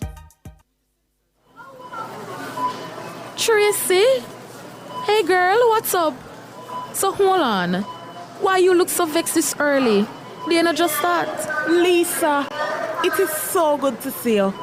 But sorry you catch me like this, girl. My uncle sent one barrel when my family go for clarity. You know I hear the price the people them put on the something. Make matters worse, me hear say half of the thing they missing. I'm a no say customs. Girl, oh you know say customs. Lisa, stop going like you have no sense, man. You know say everybody I talk about it in the media. You know enough to stop listen to hearsay. You ever experienced that? Customs not go in your package, suitcase, barrel or cargo unless you will ship the item or the agent stand up right there when they inspect it. Listen, customs' job is to protect the borders, collect revenue, and facilitate trade. Them no collect or store shipment, them inspect it, and somebody have to present it for inspection. So how customs ever get so much costing then? Tracy, and the customs alone involved in the clearance process, you know, even though at them we tend to talk about. Look at it this way. Shipment delayed, talk to your airline agent. Missing items, talk to your freight forwarder. The charges surprise you know. Call customs. But remember to collect your signed and stamped declaration or C number from your agent. So when you call customs, them can better help you. We're never too old for learning. So miss know it all. Want when customs will on your item them now. You mean detain it? But that's only for restricted or prohibited items, Tracy. And in such case, make sure you get a notice of detention for the restricted and seizure notice for the prohibited. The information they're all over them social media pages and them websites, you know, Tracy. We have to stay informed as a people, you know, and know your customs. Them there for help and protect all our way. Know your customs. Visit the Jamaica Customs Agency's website at jca.gov.jm and follow their social media pages to learn more about the processes and procedures that guide the agency and its officers. Jamaica Customs, keeping our customers in focus.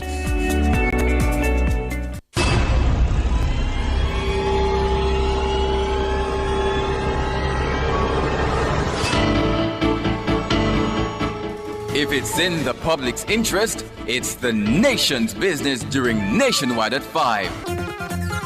The nation's business.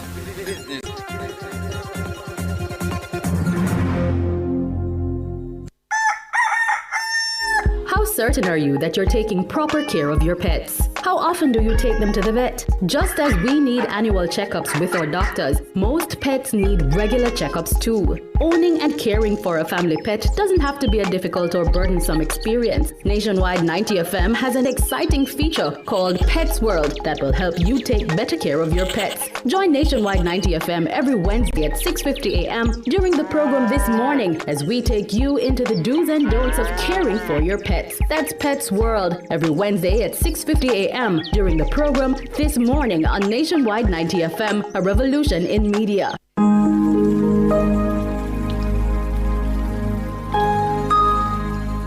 Hi there. Here's some good news for these trying times. Quote, "By God's word, I can see where I'm going. They throw a beam of light on my dark path." Unquote.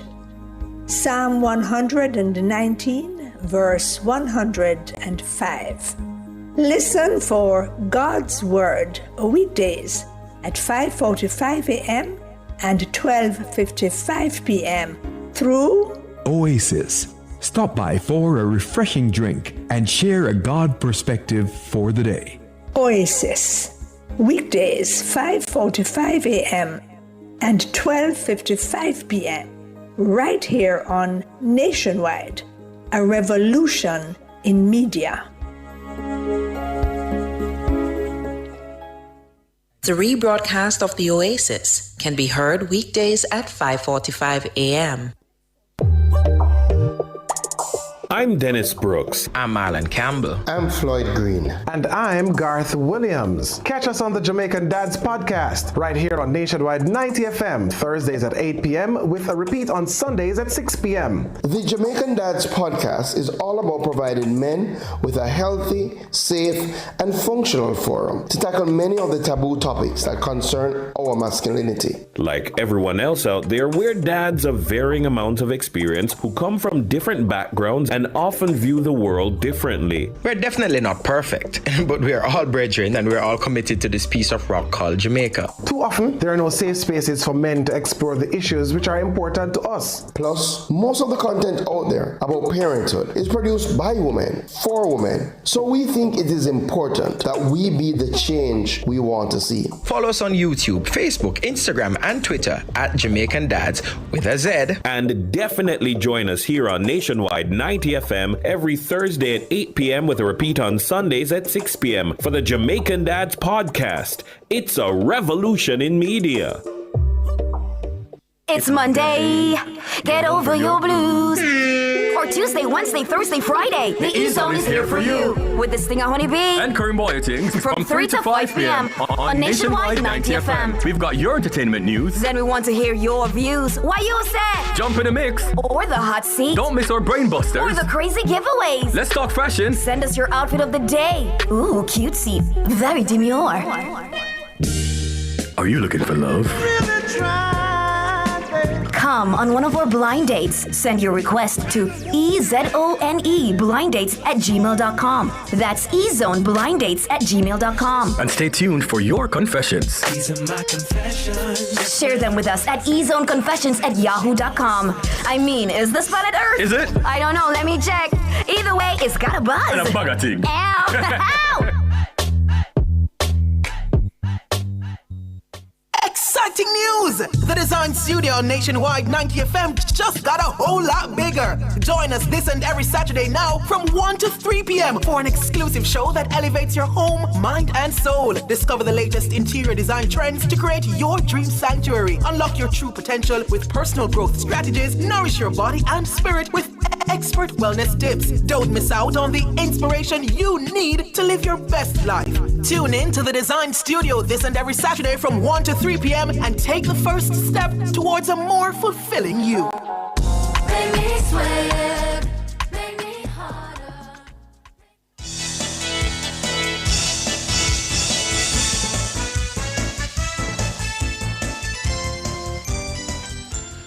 Good Good evening, listeners. Good evening to you. It is now 6:42, and we're going into the nation's business. I'm Siobhan Campbell, and we're going to be carrying you excerpts from today's Standing Finance Committee, still ongoing in the House of Representatives. This was not too long ago, about 30 minutes, where Finance Minister Favour Williams fielded questions from the opposition PNP in Parliament this afternoon about the government's decision to loan $150 million to the Jamaica Public Service Company, JPS, to assist with the restoration of electricity following the passage of Hurricane Melissa. Last week, Minister Williams revealed that JPS was set to receive $450 million from Jamaica's multilateral partners to support its restoration efforts. The first question on the issue was posed in Parliament by the MP for Central St. Mary, that's Omar Newell. In your presentation last week, you said already our international partners have indicated that within that package that's announced, there's about $450 million for JPS. And what that will do is allow for a loan of $150 million to be repaid back to us so we get back the liquidity. Minister, would you agree that just based on the questions asked earlier and the answers that you have given, that statement is premature? And the loan is at now speculative at best? What do you mean by speculative? Meaning the loan is not there. It depends on JPS and the multilaterals working out an agreement for that loan to become available. We've given or undertaken to JPS. No, Minister, I'm speaking specifically to, I quoted you from the Hansard, where you said the $450 million, what that will do is allow for our loan of $150 million to be repaid back to us. I'm asking if that was accurate, or if you will accept that that was a premature statement. It was a statement that we believe will happen because... We wish along with you, Minister. Thanks. What? I'm sorry? I never said we believe will happen. So, member, you have no idea. Member, let me say, just let me say, since the announcement of this $150 million loan to JPS, you would have heard the minister talk about what it will do in terms of just ensuring that we have electricity island-wide over the next 2 months, which is significant. Otherwise, persons without would have to wait for a much longer period of time. And I just want to say to you that there are so many persons who called me to say how very proud they are of the government and the ability of the government to be able to extend US $150 million to our electricity company. I can't think of another time, another government, certainly not on your side, that would have been able to do this. Member from Eastern Westmoreland. Minister, just to follow up on that, despite the fanfare that is going on.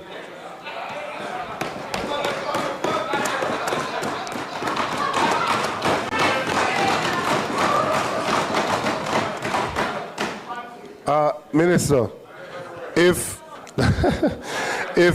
JPS is requiring $450 million so that the good people of Eastern Westmoreland and elsewhere can receive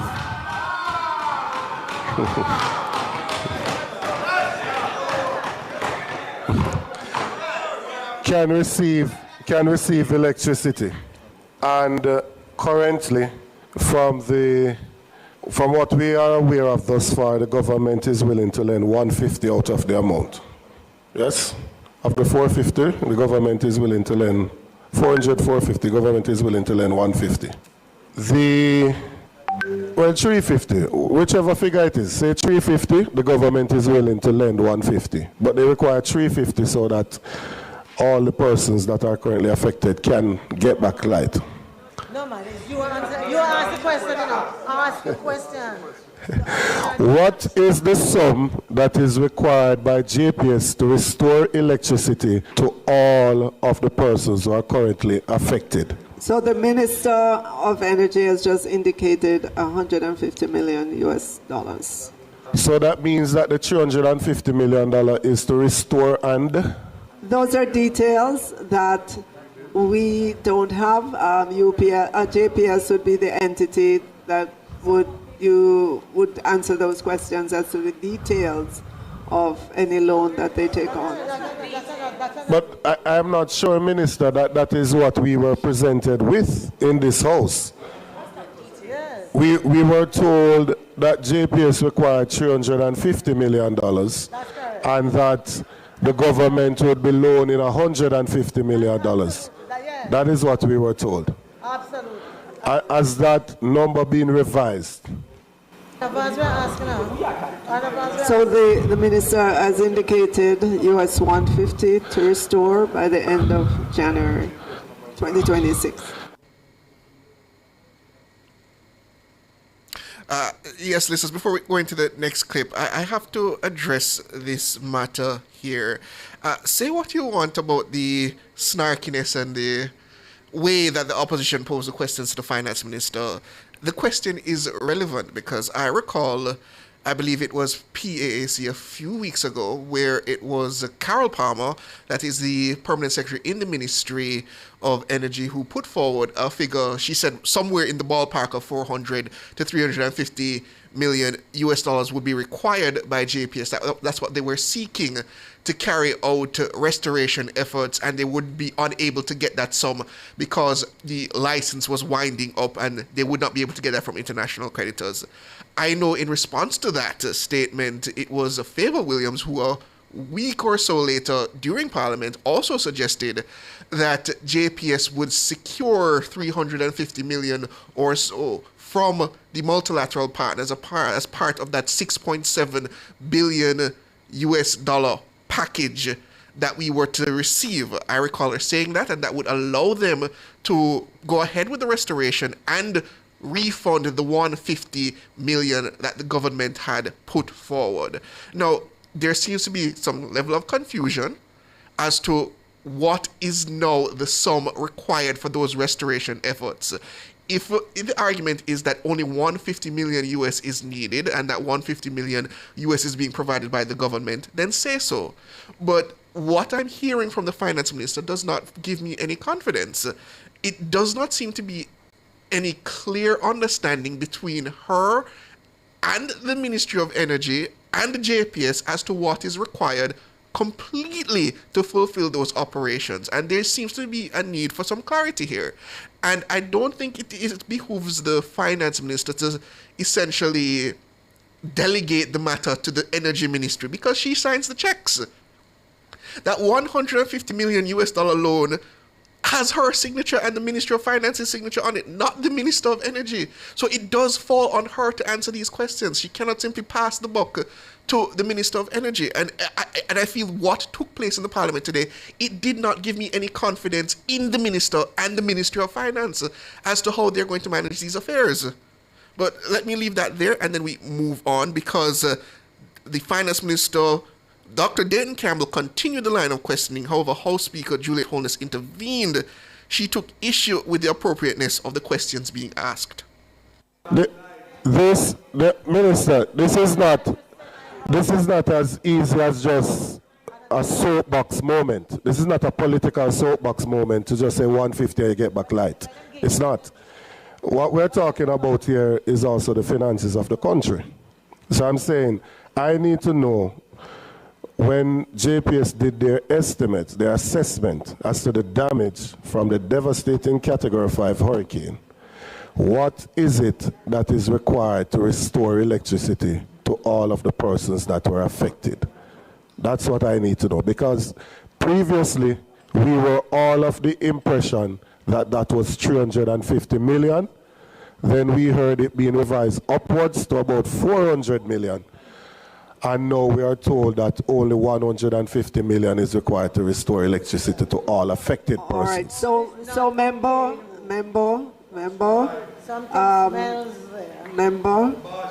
please put your questions to the Minister of Energy in the order, the parliamentary order, and he will respond at that time. Not even you know Chair, just to follow up on that, it is an important question, because if 350 million is the figure that is required, and they have received 150, it would leave a shortfall of 200.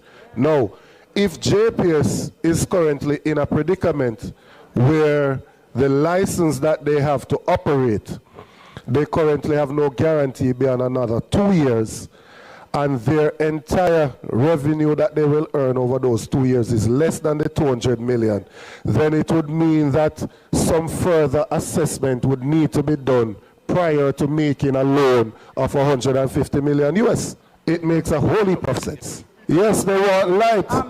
Yes, they do. And that's why we need to know how much to give them light. We need to know how much to give them the light that they need. Hold on. The JPS is not a government entity. It is not a ministry agency or department of government. Hold on. I'm holding. And so, member, while you can ask questions as it relates to what is in the budget and the supplementary estimate, to ask how a business plans to be able to finance and execute. I wasn't asking that. The remainder of the money needed to restore us. No. To restore us of the Minister of Finance would not be appropriate at this place and stage. Madam Chair, you are accusing me of something that I did not do or I did not say. Hold on. My concern is that my government, yes, is lending from taxpayers' money 150 million US to JPS. I need to know, right, if that is a wise financial transaction that my government is undertaking. I have a right to know that. The answer to that question is not just that the people want light. The answer to that question is not just that the people want light, right?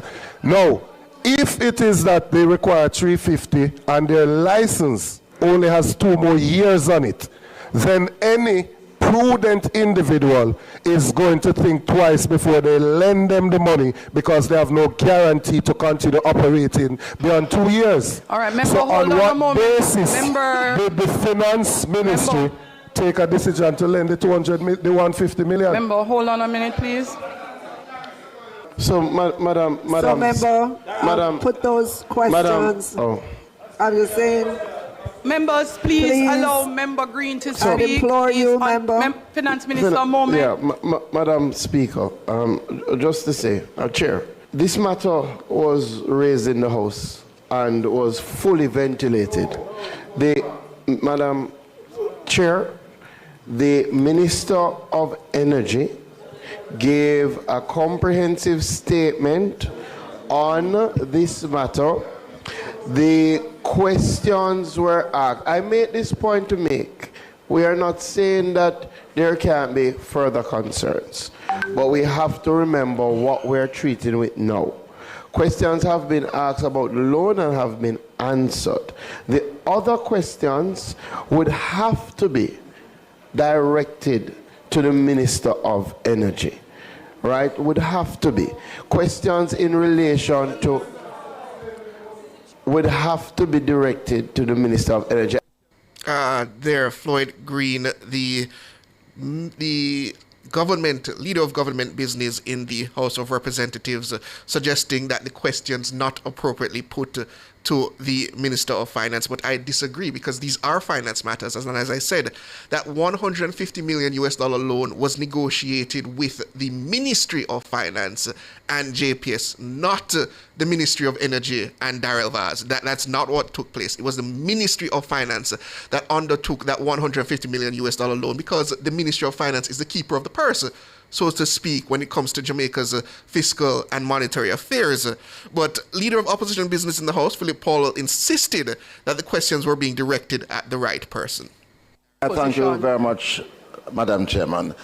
This matter is a matter for the Ministry of Finance, especially because the Minister had promised further details, because when the presentation was done by the Minister of Energy, we did not have the details. And it is quite rightly put, because it is going to be in this budget a provision for 23 billion Jamaican dollars that the Ministry of Finance is lending to a body corporate on the basis that that would be some part payment for the complete sum that is to come somehow for the restoration. So if the Minister of Finance is going down the road to lend this money, the Ministry of Finance ought to be able to say that they are satisfied that the full money for restoration will come, or else it is just your loan down the wicket. And I think it's inappropriate. Right. So unless Minister, you are going to resile from the 350, which I don't know how you can credibly do that when we were told that it's 350. Right. So the question to you, Minister, is: are you satisfied that it is only 150 million US that is needed to restore all the electricity, especially from the members' constituency of East, Westerland, and so on? If there is more needed, is the Minister satisfied that that more will be coming, and from whom? Because, Minister, the direct question to you is whether or not the government of Jamaica will be footing the entire bill of 350. And that's a question. No, it is a fair question. Huh? What is unfair? What is unfair? What is unfair? Is it?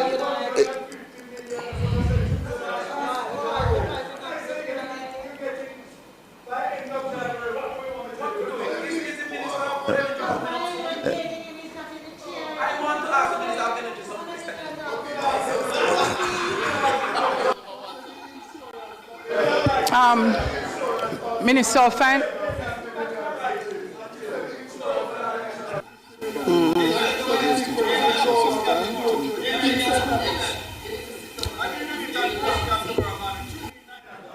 Members will have to be quiet to allow the Minister of Finance to. I'm going to. We will have to be quiet to allow the Minister. We will need. Members, could you allow the Minister of Finance to respond? And this is not a political thing. Let's go to a press conference.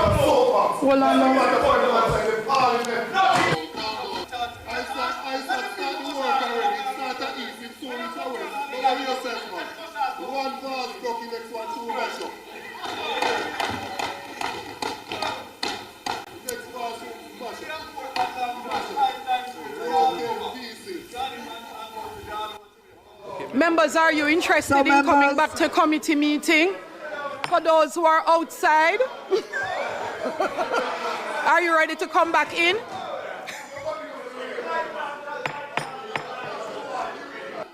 Members, remember, the others of us would like to continue our meeting. Madam Chair. Members, yes, I think the Minister of Finance was trying. The Minister of Finance would love to respond. Madam Chair. If we would allow the Minister of Finance would like to respond. Members, would you be so kind as to allow her to speak? Member Campbell, Member Vaz, before that, please. So, Madam Speaker, thank you. There are obviously many questions that the members have, the details of which I am not able to give at this moment.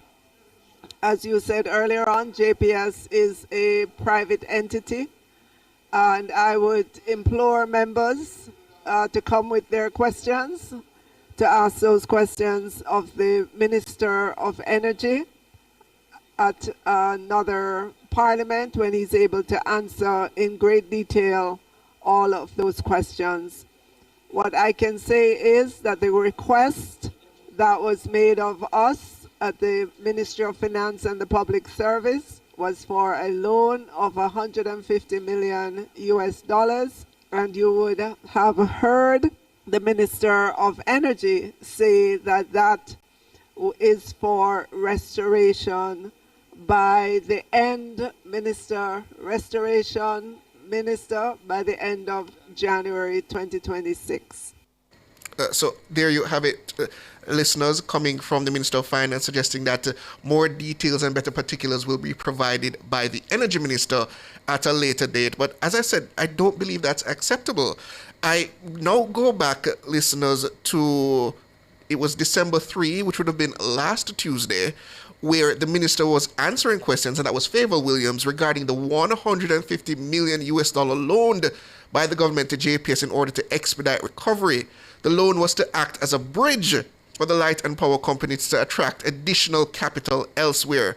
When asked if the government was concerned that it could end up on the hook for the full sum required by the JPS, Minister Williams sought to assure the Parliament that the additional support had been secured as part of the unprecedented $6.7 billion US package from the multilaterals. Here's the minister. Already, I can say to you, you don't have to worry that the government is going to lend the entire amount, right? Already, our international partners have indicated that within that package that's announced, there is about $450 million for JPS. And what that will do is allow for our loan of $150 million to be repaid back to us, so we get back the liquidity. It didn't happen last Tuesday. It's happened after that. So there you have it. So clearly some concerns raised by the opposition, which I feel are valid, because there seems to be a contradiction here as to what is the full sum required by JPS in order to restore services. I'm sure, based on what has been suggested by the Minister of Energy, that the 150 allows them to do work up to a point, bring in additional line workers, and maybe bring the grid back to some semblance of full power at the end of January. I'm not questioning as to whether that's true, but then it still raises the question, what is the requirement of the additional $250 million US? What part of that is to be repaid by JPS in terms of to the government, and what part will be funded by multilaterals going forward in terms of that loan arrangement? Because I now go to the Minister of Energy's statement. This was in Parliament, I believe it was November 25th. This was from Daryl Vaz, and he said, I am pleased to announce to the Parliament and people of this country that through vigorous negotiations with the JPS board management, shareholder, the Ministry of Energy, Transport and Telecommunications, Ministry of Finance, led by the Minister, Favour Williams, and the Financial Secretary, Darlene Morrison, and with the approval of Cabinet yesterday, the following agreements have been reached. Approval has been granted for a conditional bridging loan to facilitate JPS's restoration efforts without extending the existing license, and this has been accepted by JPS. So, as my understanding going forward, that $150 million US is a bridge loan, and a bridge loan, for those uncertain listeners, it means it's to provide a short gap until you can secure additional funding. And based on what the minister said a week after Daryl Vaz delivered this statement, that additional funding was to come from multilaterals. Now, the minister seems to be walking that back somewhat, and it does raise further concerns and questions, which are rightly directed to the Minister of Finance as to what are those details. And it seems to me it befuddles the mind that she was unable to answer those questions. It does not inspire confidence. I realize it's difficult sometimes to be in the spotlight in such a manner. I want to talk.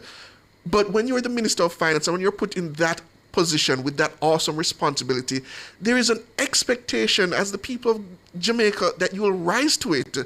And I just don't think the minister inspired much confidence this afternoon at the Standing Finance Committee. But I leave it at that point, listeners.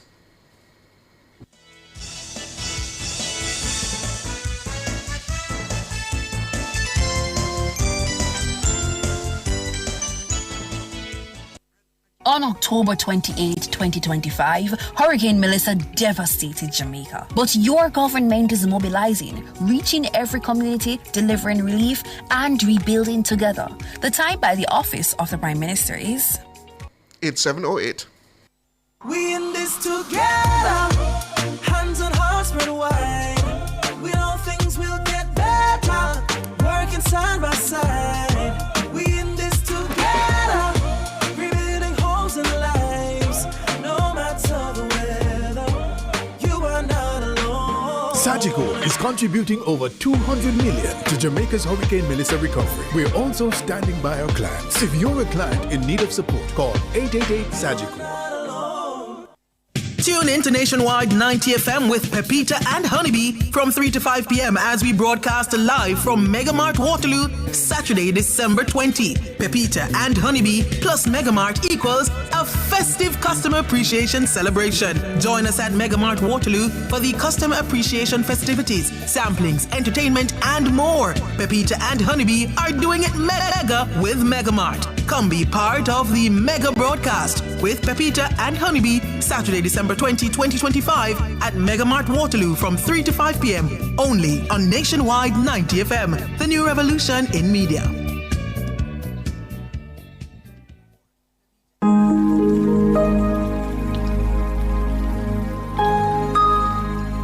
Hi there. Here's some good news for these trying times. Quote, "By God's word, I can see where I'm going. They throw a beam of light on my dark path." Unquote. Psalm 119, verse 105. Listen for God's word weekdays at 5:45 a.m. and 12:55 p.m. through Oasis. Stop by for a refreshing drink and share a God perspective for the day. Oasis. Weekdays 5:45 a.m. and 12:55 p.m. right here on Nationwide, a revolution in media. The rebroadcast of the Oasis can be heard weekdays at 5:45 a.m.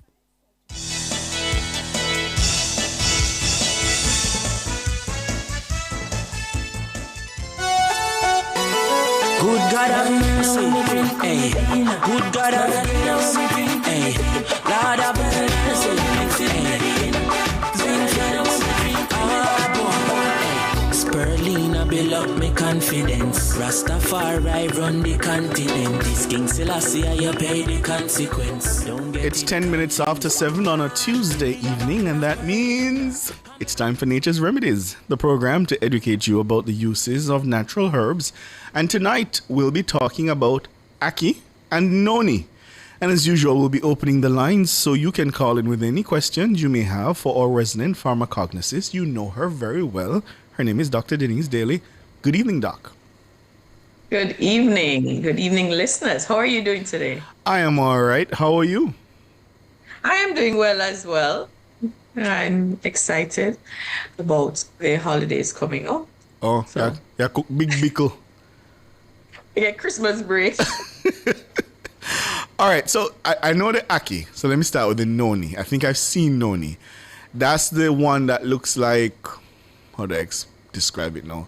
Like some lump up. Like some, is that the one? Yeah, it looks like some kind of fruit with some lump up, yeah?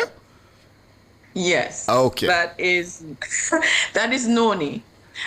It is also called Duppy Soursop. Oh, wow. I don't know if you ever heard that name as well. No. But Noni is a nutritive herb or plant. So the fruit is excellent for full-on adaptogen, get your body build up, relief from stress, high blood pressure. It helps to moderate your blood pressure. If you have diabetes. It helps to modulate that as well. So it's a great adaptogen herb to have. And why is it considered a natural remedy? Because of its benefits. Almost all parts of the noni plant is used as medicine. The fruit is very popular as a drink. So noni is Morinda citrifolia, right? And it's used in different parts of the world, mostly in the tropical, subtropical regions. We have a lot of the plant in Jamaica, and as we call it, double soursop, because it has a look of soursop, but lumpier and hard, very hard when it's young or immature. So the fruit is a nutritive, build up your blood, build up the cells, etc., vitamins and mineral rich. The leaf can also be had as tea, which helps to control cholesterol levels as well as, I would say, the common chronic ailments. So it's a good tea to have with your daily routine. Common chronic ailments, diabetes, hypertension, cholesterol. The flowers are also edible. The bark is also a good additive in roots drink, and the roots as well. So all parts of the plants are used medicinally, and they're effective in helping with a lot of ailments. So I don't think I've ever seen the tree. I don't think I've ever seen the tree. How does it look? Can you describe it for me, Doc? Well, the tree, its leaves are shiny on the top part, so they have really wide, big leaves. Yeah. Some like 2 hands maybe. Sometimes you can have the leaves as big as 2 of your hands. And it's shiny at the top, very shiny. And the fruits look like really small soursop, so to speak. Right. Light green, but as it ripens, it turns light brown with some spots on it, right? And The sores. I call them the sores. The sores. That's what I call them. Okay, and as a drink, you simply just blend it. How would you prepare the drink? There are different ways to prepare it. In fact, the best way, or one of the most common ways you prepare the noni fruit, is allowing it to ripen, then allowing it to ferment. And the odor is so strong. But you have to get past the odor and get to the drink, because the drink tastes phenomenal. Oh, it smells good. It don't smell good to start off. But really, really strong, rotten, etc. Oh, wow. But when you taste it, it is quite refreshing, especially when you mix it with guava or mango or soursop. Very refreshing. So how do you ferment it? Get the ripe fruits. My grandmother usually, you put it in a plastic bag, you tie it on the line, and allow it to ferment in the sun. Now you can get jars. So you add the ripe fruits in there and allow them to ferment for a couple of days or weeks, depending on how strong you want the drink. And then you can juice it. It produces a lot of juice where you can literally squeeze it, cheesecloth or something like that. For ease, you can get the ripe fruits, add water, and you can blend it. Blend it and then strain and juice, similar to what you do with soursop or guava or other fruits that are fit and rich.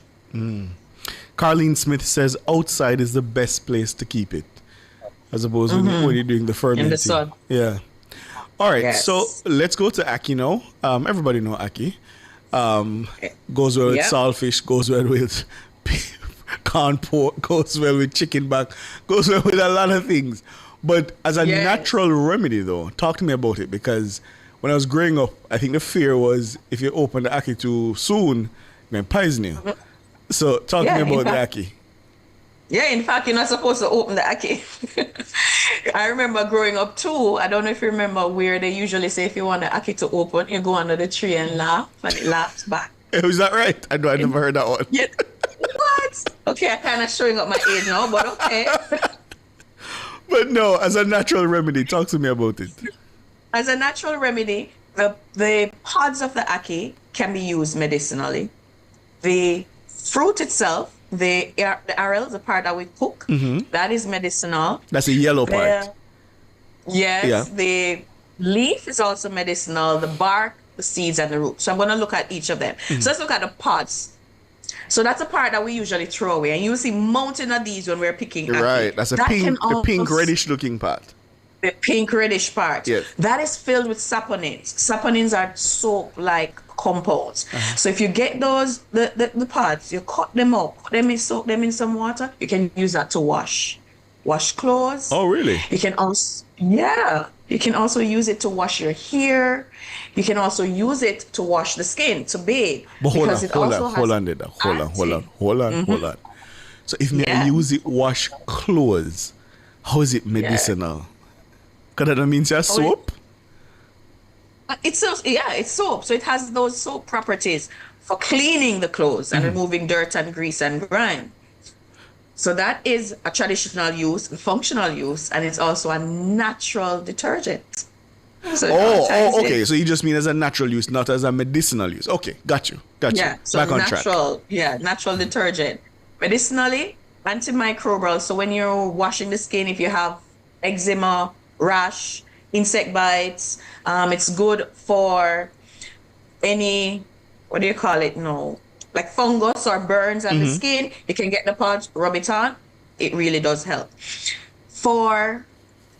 For the fruit itself, it's rich in vitamins and minerals. It's like a nutritive. So it has a lot of your essential oils. So it's great for the heart. It's great to build up the body. So when we think of ackee and saltfish, or what do you call it? Seasoned rice with your ackee, it is a full meal that helps to restore the body. So for example, after childbirth, it's a good meal to have. If you're weak and you need to strengthen the bones for men, etc., it's a good meal to have. And that's why it's so entrenched in our culture. Then for the leaves, can be had as a tea, but not too much. You can have get 1 to 3 leaves in a cup of water. You can make that as a tea, and that is helpful as an anti-inflammatory. So it helps with that. It helps with fever as well, and it can be used as a skin wash. So if you have any measles or so on the skin, it can be added to your bath water as well. So there are lots of uses. Okay, so let me just go back to the detergent. So in order to get it to sud, because I see some of the YouTubers saying yes, people use it to bathe, and they know that people use it as soap. You say you cut it up, the pods, and then what do you do after that? You soak it in water, and then you can use it to wash your clothes. Oh. Just that. So if I can't afford a little sud, I can just some ackee pot. Yes, or if you want a natural detergent. Yes. So, okay, so in terms of the smell though, in terms of how you made the clothes smell, what is that? What is that like? It has a nice floral, herbal smell. So it's tolerable. And again, remember, you usually rinse your clothes. So you can always rinse your clothes as per usual. Yes. And that can help. Okay. All right. In terms of the warning we got as children, about the poison capacity, talk to me about that. That is significant. So again, thin line between medicine and toxin. Yes. Key has a compound called hypoglycine. So you have hypoglycine A and B. Now these compounds are toxic, and that's why they usually say Jamaicans, they don't play with Jamaicans, because they know how to deal with ackee. And ackee is killing a lot of people back in the day because of the hypoglycine. However, the hypoglycine is high in the ackee arils, that's the part we eat, in the seed, and throughout the plants, the membranes. However, when it is opened and exposed to air and sunshine and heat, the hypoglycine is destroyed. And that's why we have to wait until the ackee is open before it is safe for consumption. And we have to clean it out. So remember, you had that task as kids to clean up the ackee? Right. Yes, that helps to remove the hypoglycine. Boiling it or cooking it also helps to remove the hypoglycine if there are any remaining portions there. So that's important. In fact, I usually call it Jamaica vomiting sickness. When you eat unopened or your force open ackee, those are some of the symptoms, or that's a sickness that that's categorized based on that. Interesting. A question here for you from Who Am I? Is asking, what is the cholesterol level of ackee? The cholesterol level, it doesn't have cholesterol I know there were a lot of things back in the day saying it raises up your cholesterol, but it actually has phytosterols. Now, phytosterols is the plant equivalent to cholesterol. However, they have so many medicinal properties. Those are good compounds, fat-like compounds that helps with our cardiovascular health. So phytosterols, like your cytosterols, etc. That's what's in ackee.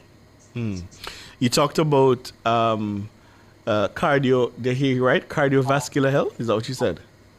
Yes. Okay, so that's ackee. Are there any other ailments or any other conditions that it assists with? Yes.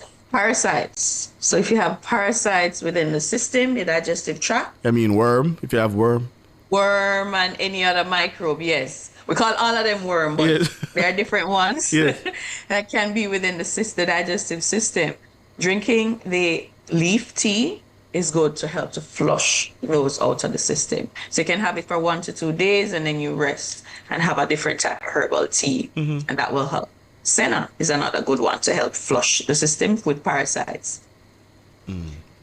Okay, it's so also good for fever. For fever, oh. So if you have fever, you can drink some ackee leaf tea. Okay. So we talked about the pods. We talked about the little yellow thing. I forget what the name is now. The arils. The arils. What about the seed? Those black seeds. The seed. No, the seed we should never ever consume because it's very high in hypoglycemia. So that's the poison. Definitely. That's the poison compound, high in the seed. And if you think about the purpose of the seed in the plant, it needs to carry on the next generation, etc. So it has all the compounds the plant needs for survival.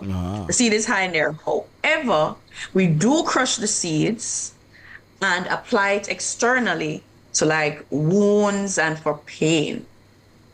Right? So it also has some medicinal property where it is crushed and applied to the skin for wound and for pain. So you leave it, so you crush it, apply it. You can mix it in castor oil or coconut oil, olive oil, whichever oil you have.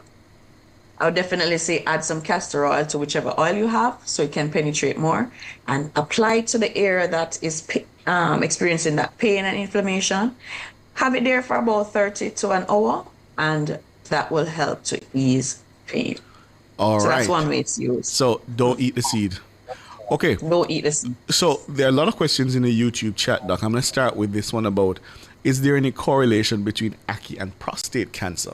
Any studies on that?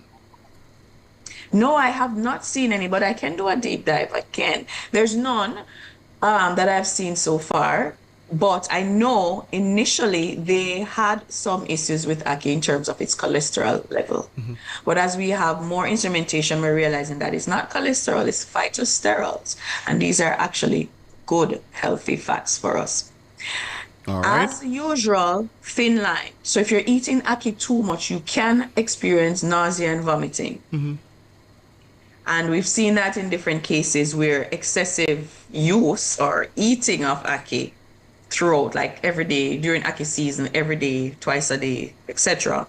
It can become nauseating because, again, you're putting too many different compounds of the same thing in your body. So your body is basically saying, no more, give it a break.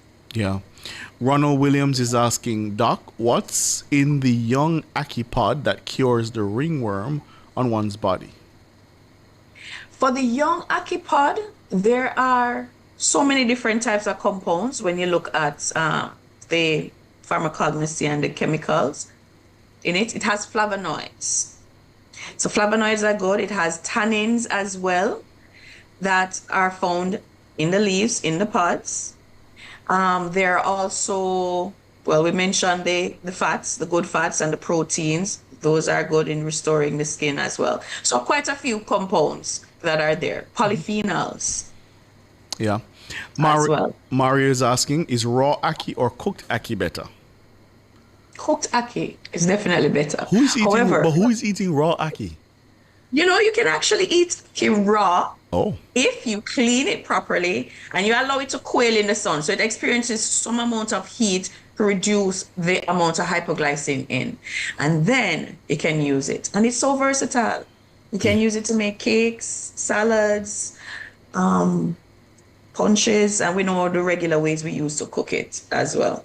Yeah, no, raw ackee is gonna be a no from me, Doc. So roast it. You can do a little roasting and have it as a delicacy. Okay, all right. In terms of incorporating the ackee and the noni safely into our diet, so obviously the noni, you talked about the tea, you talked about the juice. Yeah. How else can we safely incorporate the two? All right, so those are two ways. However, they're also available in powdered forms and in tablets and capsules and teas. So if you can source those are great ways to have. You can have the tea, the noni tea is a nutritive. So you can have it once a day for about 3 to 5 times a week. So it can be one of the teas that you have per week. In terms of the drink, it's a drink that you can have as your everyday drink. Instead of coffee, you're having a noni drink. That's how medicinal it is, nutritive it is. For ackee is good as a meal. If you have it, if you have it where you have it in the freezer or the treat, you can have ackee every day. However, not too much on one plate. So moderation is key. And the leaves 1 to 2 times per day, and then that's it. So 1 to 2 times per day for 1 day or 2 days, and then that's it for the week. You don't need any more of the ackee leaf tea. Try mint or ginger or something else. So those are ways you can safely use it. And for skin ailments, get the pods, rub it on the rash, or you can get the seed, crush it, put it on the pain. The pods are also excellent for lice. So if you have lice, just burn them a bit, get the ashes of it, and then you can mix it in oil and apply it into the hair, or you can use it to help to wash the hair. So there are different ways in which our ackee tree can help us heal naturally. All right. Carlene Smith says, Rasta eat raw ackee. I had it too, Ricardo. So Carlene is vouching for the raw ackee. And add to salads. Yeah, man. Ranza says, good night. Can you ask her if she have anything that can prescribe for a knee that has a swelling and it's hard on the side and painful at times? Swelling of the knee. Swelling on the knee. So depends on what's causing the swelling. So is it like buildup of liquid or more inflammation and so on? But either way, you can do a bath soak. Do a bath soak and then apply a poultice, massage and apply a poultice. So bath soak, what you can put it in there, you can have wintergreen, apply it to the water. You can get the ginger is good to boil or add to the water. And there are quite a few plants you can have for a foot soak. So rub or bathe the knee. Guinea hen weed, it's good. And these are for the soak. Now, if you have guinea hen weed, cannabis, pimento, and pepper elder, a few herbal blends, you can soak it in rum and use it to sap, we call it sap or pat the knee. I'm trying to find the other words. Sap. And then you can massage it with castor oil. Drink turmeric ginger tea. Consistency is key. That will help to reduce the inflammation. So you can do all these things externally, but you must ensure that you're having anti-inflammatory diets. So increase the amount of greens you have in your diet, and drink turmeric ginger tea with a little black pepper. Yeah. And even noni. Yep. All right. Before we go to the break, Donovan Johnson is asking, does Doc consult online for client overseas? I'm going to give the chance, Doc, to give out all the contact information before we run for the break. Yes, I do. So you can send an email to drdenisedaily@gmail.com. That's DRDENISEDALEY@gmail.com. You can also message me on Instagram at Dr. Denise Daily, and on Facebook, Dr. Denise Daily as well. And yes, you can definitely do consultations. Great. 630-937-124, 618-6730. Those are the numbers to call. We're going to take a break. This is Nature's Remedies. We're discussing ackee and noni. Soon come.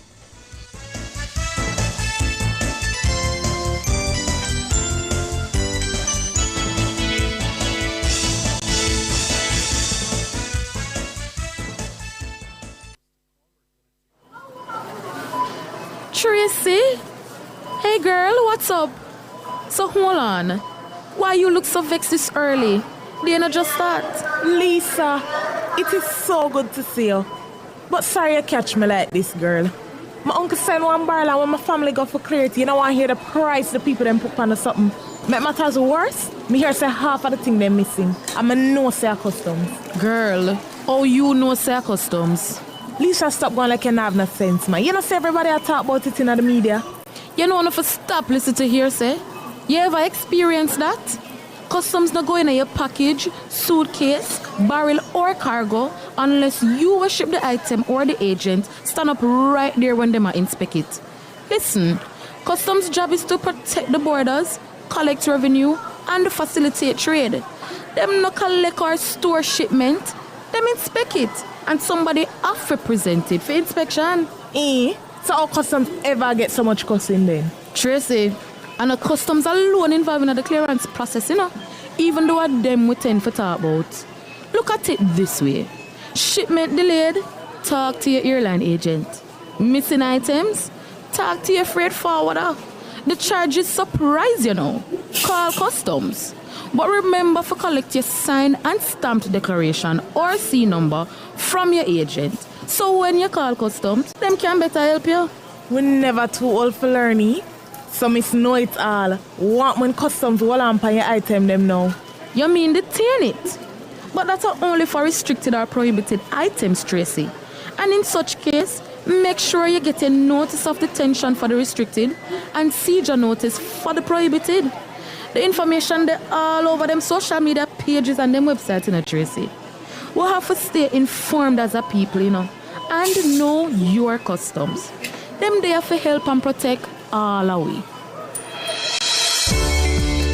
Know your customs. Visit the Jamaica Customs Agency's website at jca.gov.jm and follow their social media pages to learn more about the processes and procedures that guide the agency and its officers. Jamaica Customs, keeping our customers in focus. It's Monday. Get over your blues. Or Tuesday, Wednesday, Thursday, Friday. The E-Zone is here for you. With the Stinger Honeybee. And Karim Boyatings from 3 to 5 p.m. on Nationwide 90 FM. We've got your entertainment news. Then we want to hear your views. What you say? Jump in the mix. Or the hot seat. Don't miss our brain busters. Or the crazy giveaways. Let's talk fashion. Send us your outfit of the day. Ooh, cutesy. Very demure. Are you looking for love? Come on one of our blind dates. Send your request to ezoneblindates@gmail.com. That's ezoneblindates@gmail.com. And stay tuned for your confessions. These are my confessions. Share them with us at ezoneconfessions@yahoo.com. I mean, is this planet Earth? Is it? I don't know. Let me check. Either way, it's got a buzz. And a bugger thing. Ow. Ow.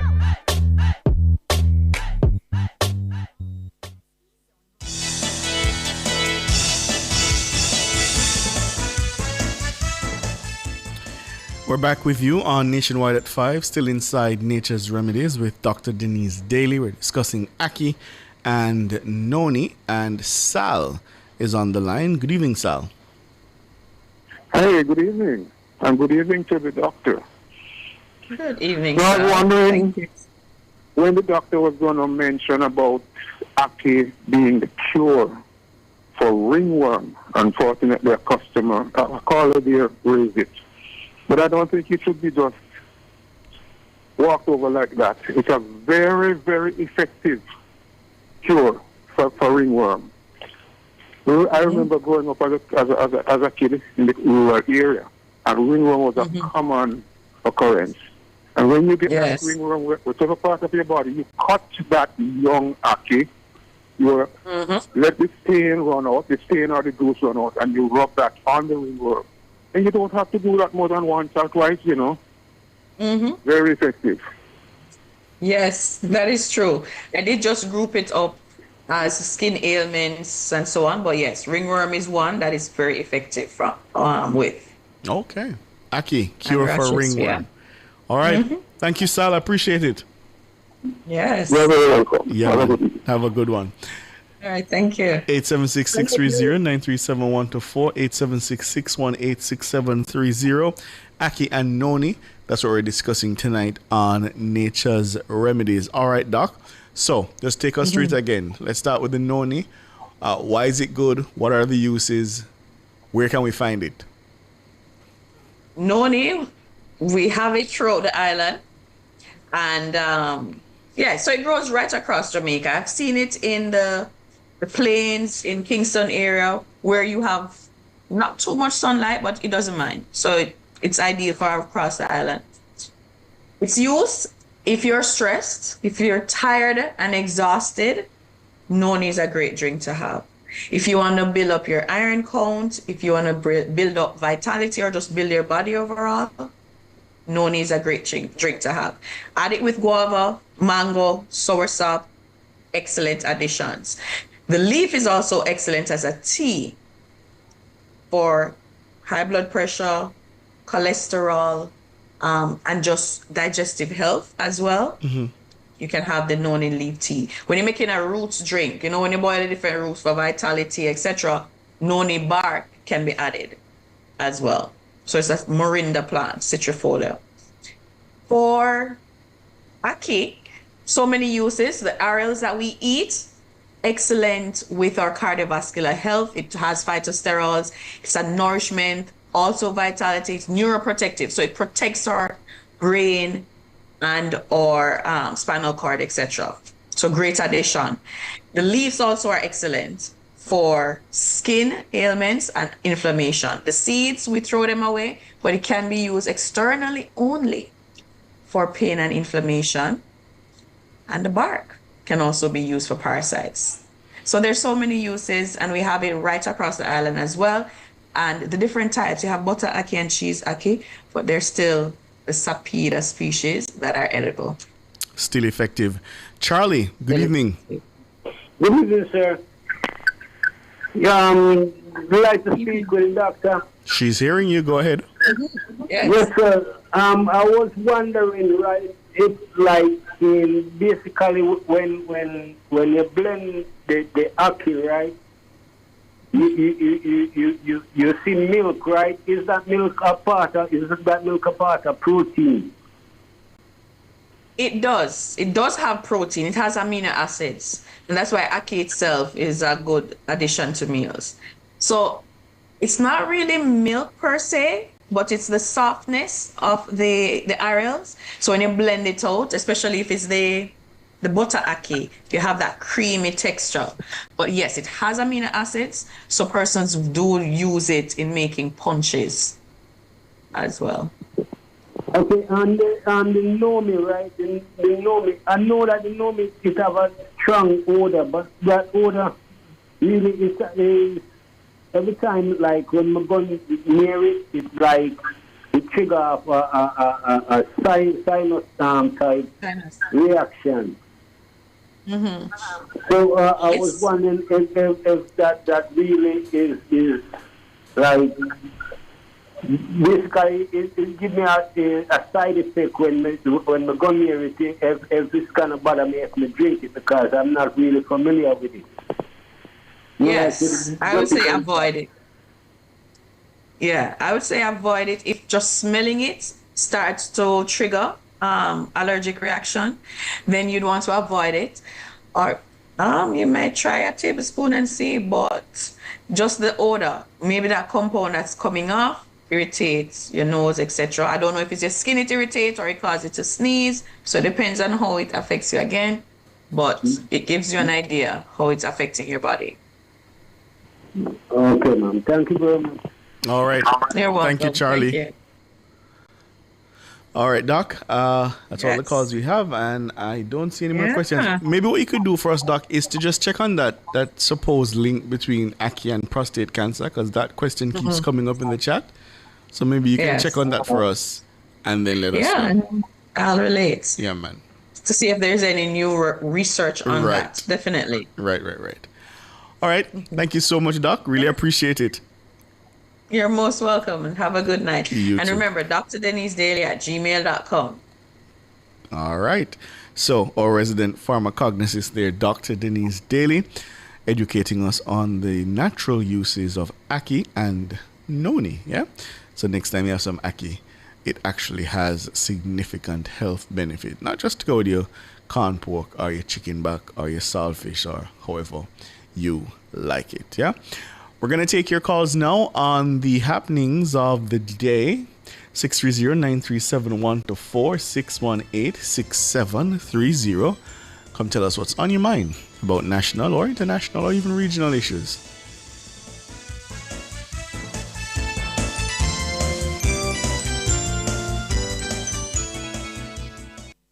Come into the parlor, there's a welcome there for you. Welcome to the Mayor's Parlor with Desmond McKenzie. From 1 to 6 p.m. every Sunday, you'll now get more of your favorite vintage music. Put your head on my shoulder. Nationwide 90 FM will transform your Sunday into a musical time machine that will take you way back. Come with me. Let's go back in time. This magic moment. Journey into yesteryear with Desmond McKenzie in the Mayor's Parlor. I've got the music to jog your memory and make you smile. Put your sweet lips a little closer to the phone. Sit back, relax, and enjoy the best in vintage music. Come into the Mayor's Parlor every Sunday between 1 and 6 p.m. here on Nationwide 90 FM, a revolution in media. Those oldies but goodies reminds me of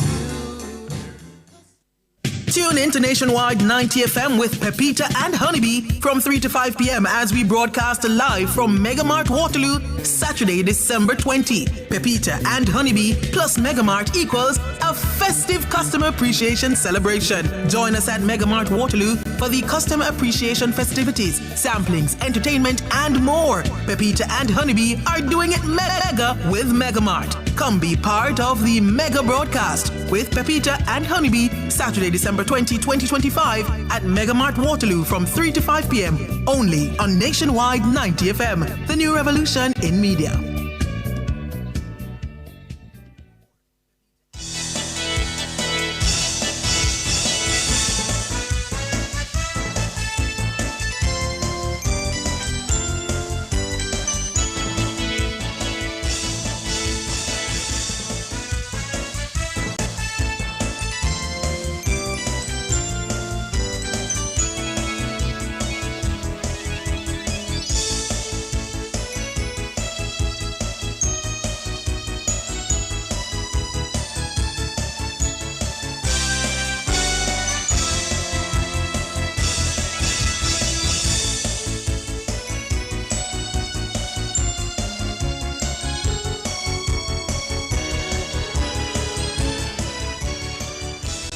We're back with you on Nationwide at 5. We're taking your calls now. The number 630-9371-4 618-6730.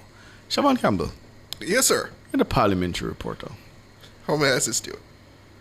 And today's sitting, I thought was shambolic. Well, that word is stronger than the one I was going to use, but we can go with shambolic. What did you make of what you saw?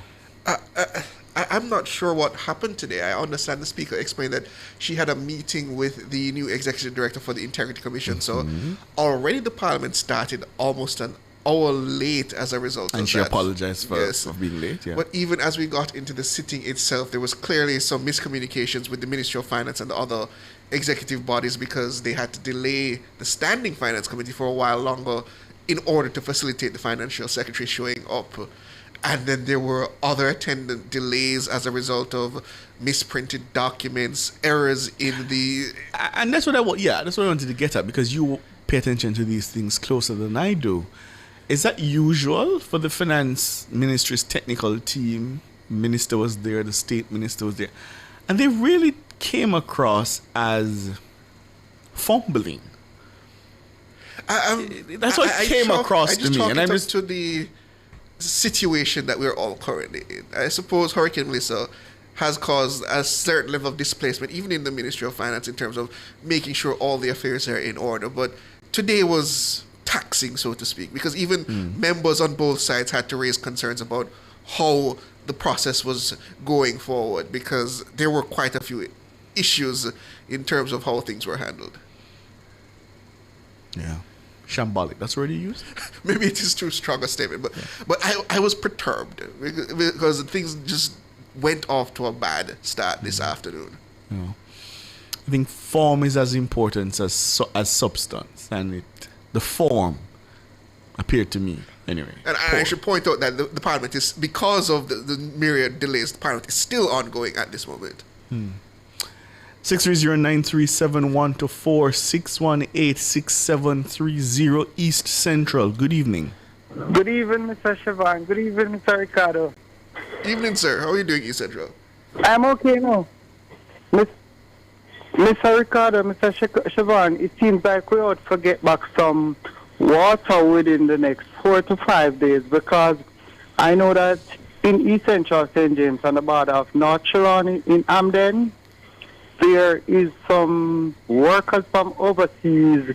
About 10 punch truck has been there within the last 48 hours, 2 days. Between yesterday and today, we have about 8 to 10 punch trucks.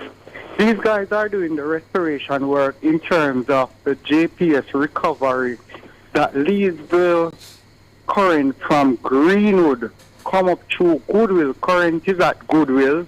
So they are coming through Belfield, coming Dumfries, and leads towards the pump station over in Dumfries in Canaan. These workers are about 1.25 miles from the pump station. They have been working hours, long hours. They have been putting in sufficient work. I was there with them about 1 hour today, just to speak to them, to get a general feedback on how they do the work and stuff like that. So they are on the right path, coming towards the water pump station, the pump station that supports the community in and around community of St. James. And that is a plus for them.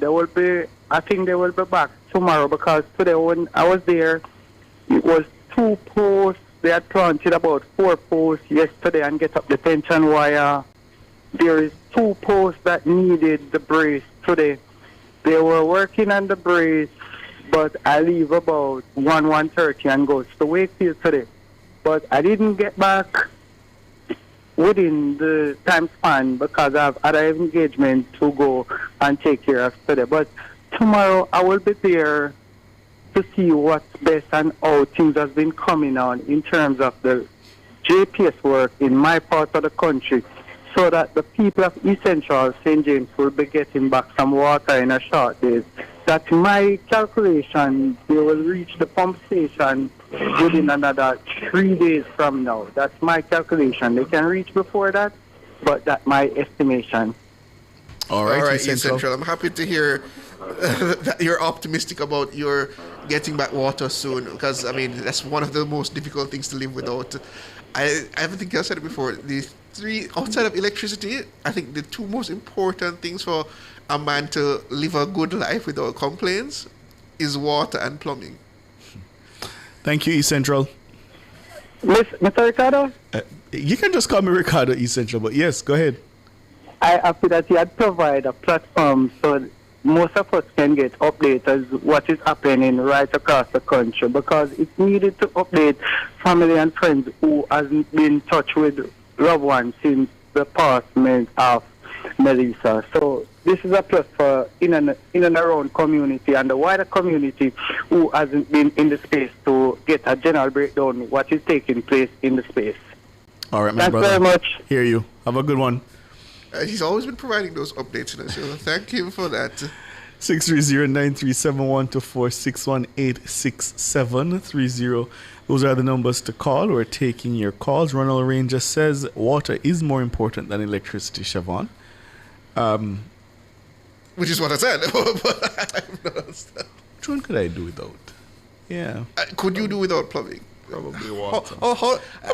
I'm sure you could do without plumbing if you set your mind to it. If you set your mind to it. Yeah. I mean, it's become a creature comfort of the modern world, but there was a time when people did not have plumbing. And I question every day how mankind survived without something as simple as just They plumbing. had pit latrines. At several places in Jamaica, they still have that. They had rivers, have rivers. So yeah, there are people who do without plumbing. Your privilege is showing, Siobhan Campbell. Is that privilege? Yes. I think it's the most civilizing aspect of human society. Plumbing, indoor plumbing, is one of the most civilizing aspects of human society. I think it's your privilege. Because I'm telling you, there are people. And I know, and I think that is regrettable that there's still places where people have to do without something as I consider it as basic as indoor plumbing. It is. But yeah. I think I could do without indoor plumbing. If push come to shove. Yeah. Not light though. Not light, because I have to charge my phone. I mean, I can just pick up a book and read, you know. I'd be fine. Yeah, you could. Yeah. And there was a time when we had to. But now the screen, the almighty screen. And water. You can get bottled water. Oh, God. Here's a privilege again. Charlie. Good evening, Charlie. This man said bottled water. Good evening again, sir. Good evening again, Charlie. Okay. What may I suggest today, Dave, is that if we could get some more update from like the some more calls and nationwide from the people them down in that side know really what's going on, what's on their mind. You know, and if we can have more clarification. And the next thing is that, what may I say, is that why is that when the Minister of Finance is in Parliament, I don't hear, I don't see the Minister of Energy in Parliament as well. But no, what do you Minister mean? Vaz was there this afternoon. Yeah, what do you mean you don't see him? What do you mean? Like, I don't hear, like, any further. What I mean, I didn't see it, I didn't watch it, you know, but based on, like, the update that he was giving earlier, I didn't hear, like, the Energy Minister come out and make any statement regarding it. It was only like... Oh, that's what you mean. To explain that's the Standing Finance Committee, meaning the person to be speaking at that time was the Minister of Finance. So at that point in time, she would not be MP Favour Williams, so she would not be sitting in her normal chair in the Parliament. She'd be sitting alongside her technocrats in the middle row in order to answer questions from the members of Parliament. So at that point, the Energy Minister would be still acting as the Member of Parliament for West Portland. So he would not be able to stand by her side there and answer questions with the Minister. Okay, I get a broader view on that. And the next thing is like on the 150, which they suggest that is 450, 400, 350, 150. May I say, why would the government loan the whole 150 to JPS? And still, they're planning of employing people from overseas to come and help with the reconstruction of the electricity. I think the Minister of Energy explained that they were going to bring down additional line workers using that $150 million US. Earlier this week, if it was not just yesterday, on our program that he explained that to us. And as to the additional 250 million, as I said, I expect that we'll get better particulars in the coming days as to what purpose the additional 250 million will serve. I'm sure it was not just a random figure just thrown out there by JPS and simply just taken on by the government. I'm sure it serves some purpose, and I, just like you, I would love some clarity as to the way forward beyond that 150 million US initial put forward by the government. Yeah, because if we never get that 150 from the United States, what else? That 150 wasn't provided by any foreigner. We are providing that to the JPS, as in the taxpayers are providing that 150 to JPS. And then still attribute to high cost of living. As in JPS still contributes to high cost of living? I'm not sure what you mean. No, like if we do that, if we really pay JPS that from out the taxpayers' account, and then subject to high cost of living at the same after the. You mean as in is your JPS bill still going to be high? Is that what you're asking? Yeah. I can't answer that question, my brother. I can't answer that question at all. It's like you release one hand, but you're holding on to the other. So but I mean, what that 150 does give the government is some leverage in terms of. Remember, what JPS wanted was to extend the current license by 15 years, which means that we would be stuck with the terms and conditions that we are currently operating on that contribute to the high electricity prices for the next decade and a half. But the government provided $150 million to avoid having to do that, so that they can continue with the negotiation of a new license. So that is what that 150 bought us, so to speak. So that means if you lend them that 150, then they must be reconstruct the whole JPS system within the 2-year period that they have left on the contract. I think the expectation is to almost have full recovery by January next year. Yeah. And then they would pay back that 150 through whatever means in terms of whether it's revenues or, as suggested, they would get a loan from the multilaterals. But they would be on the hook to pay back taxpayers, yes. Yeah. All right, Charlie, we'll have to leave it there. Thanks for the call. All right, that's all the time we have. The Prime Minister is on his feet in the House of Representatives. That's bad news for you, Siobhan. Long night, yes. The Prime Minister is addressing the House at this hour. Thanks to our producer, Dana Davey. Thank you to the man behind the controls, Boogs. Thanks, boss. Our colleagues in the newsroom, thank you all so much. Our callers, contributors, and you, our valued listeners. We appreciate you so much. My name is Ricardo Brooks. And I'm Siobhan Campbell. Have a good evening. Good evening.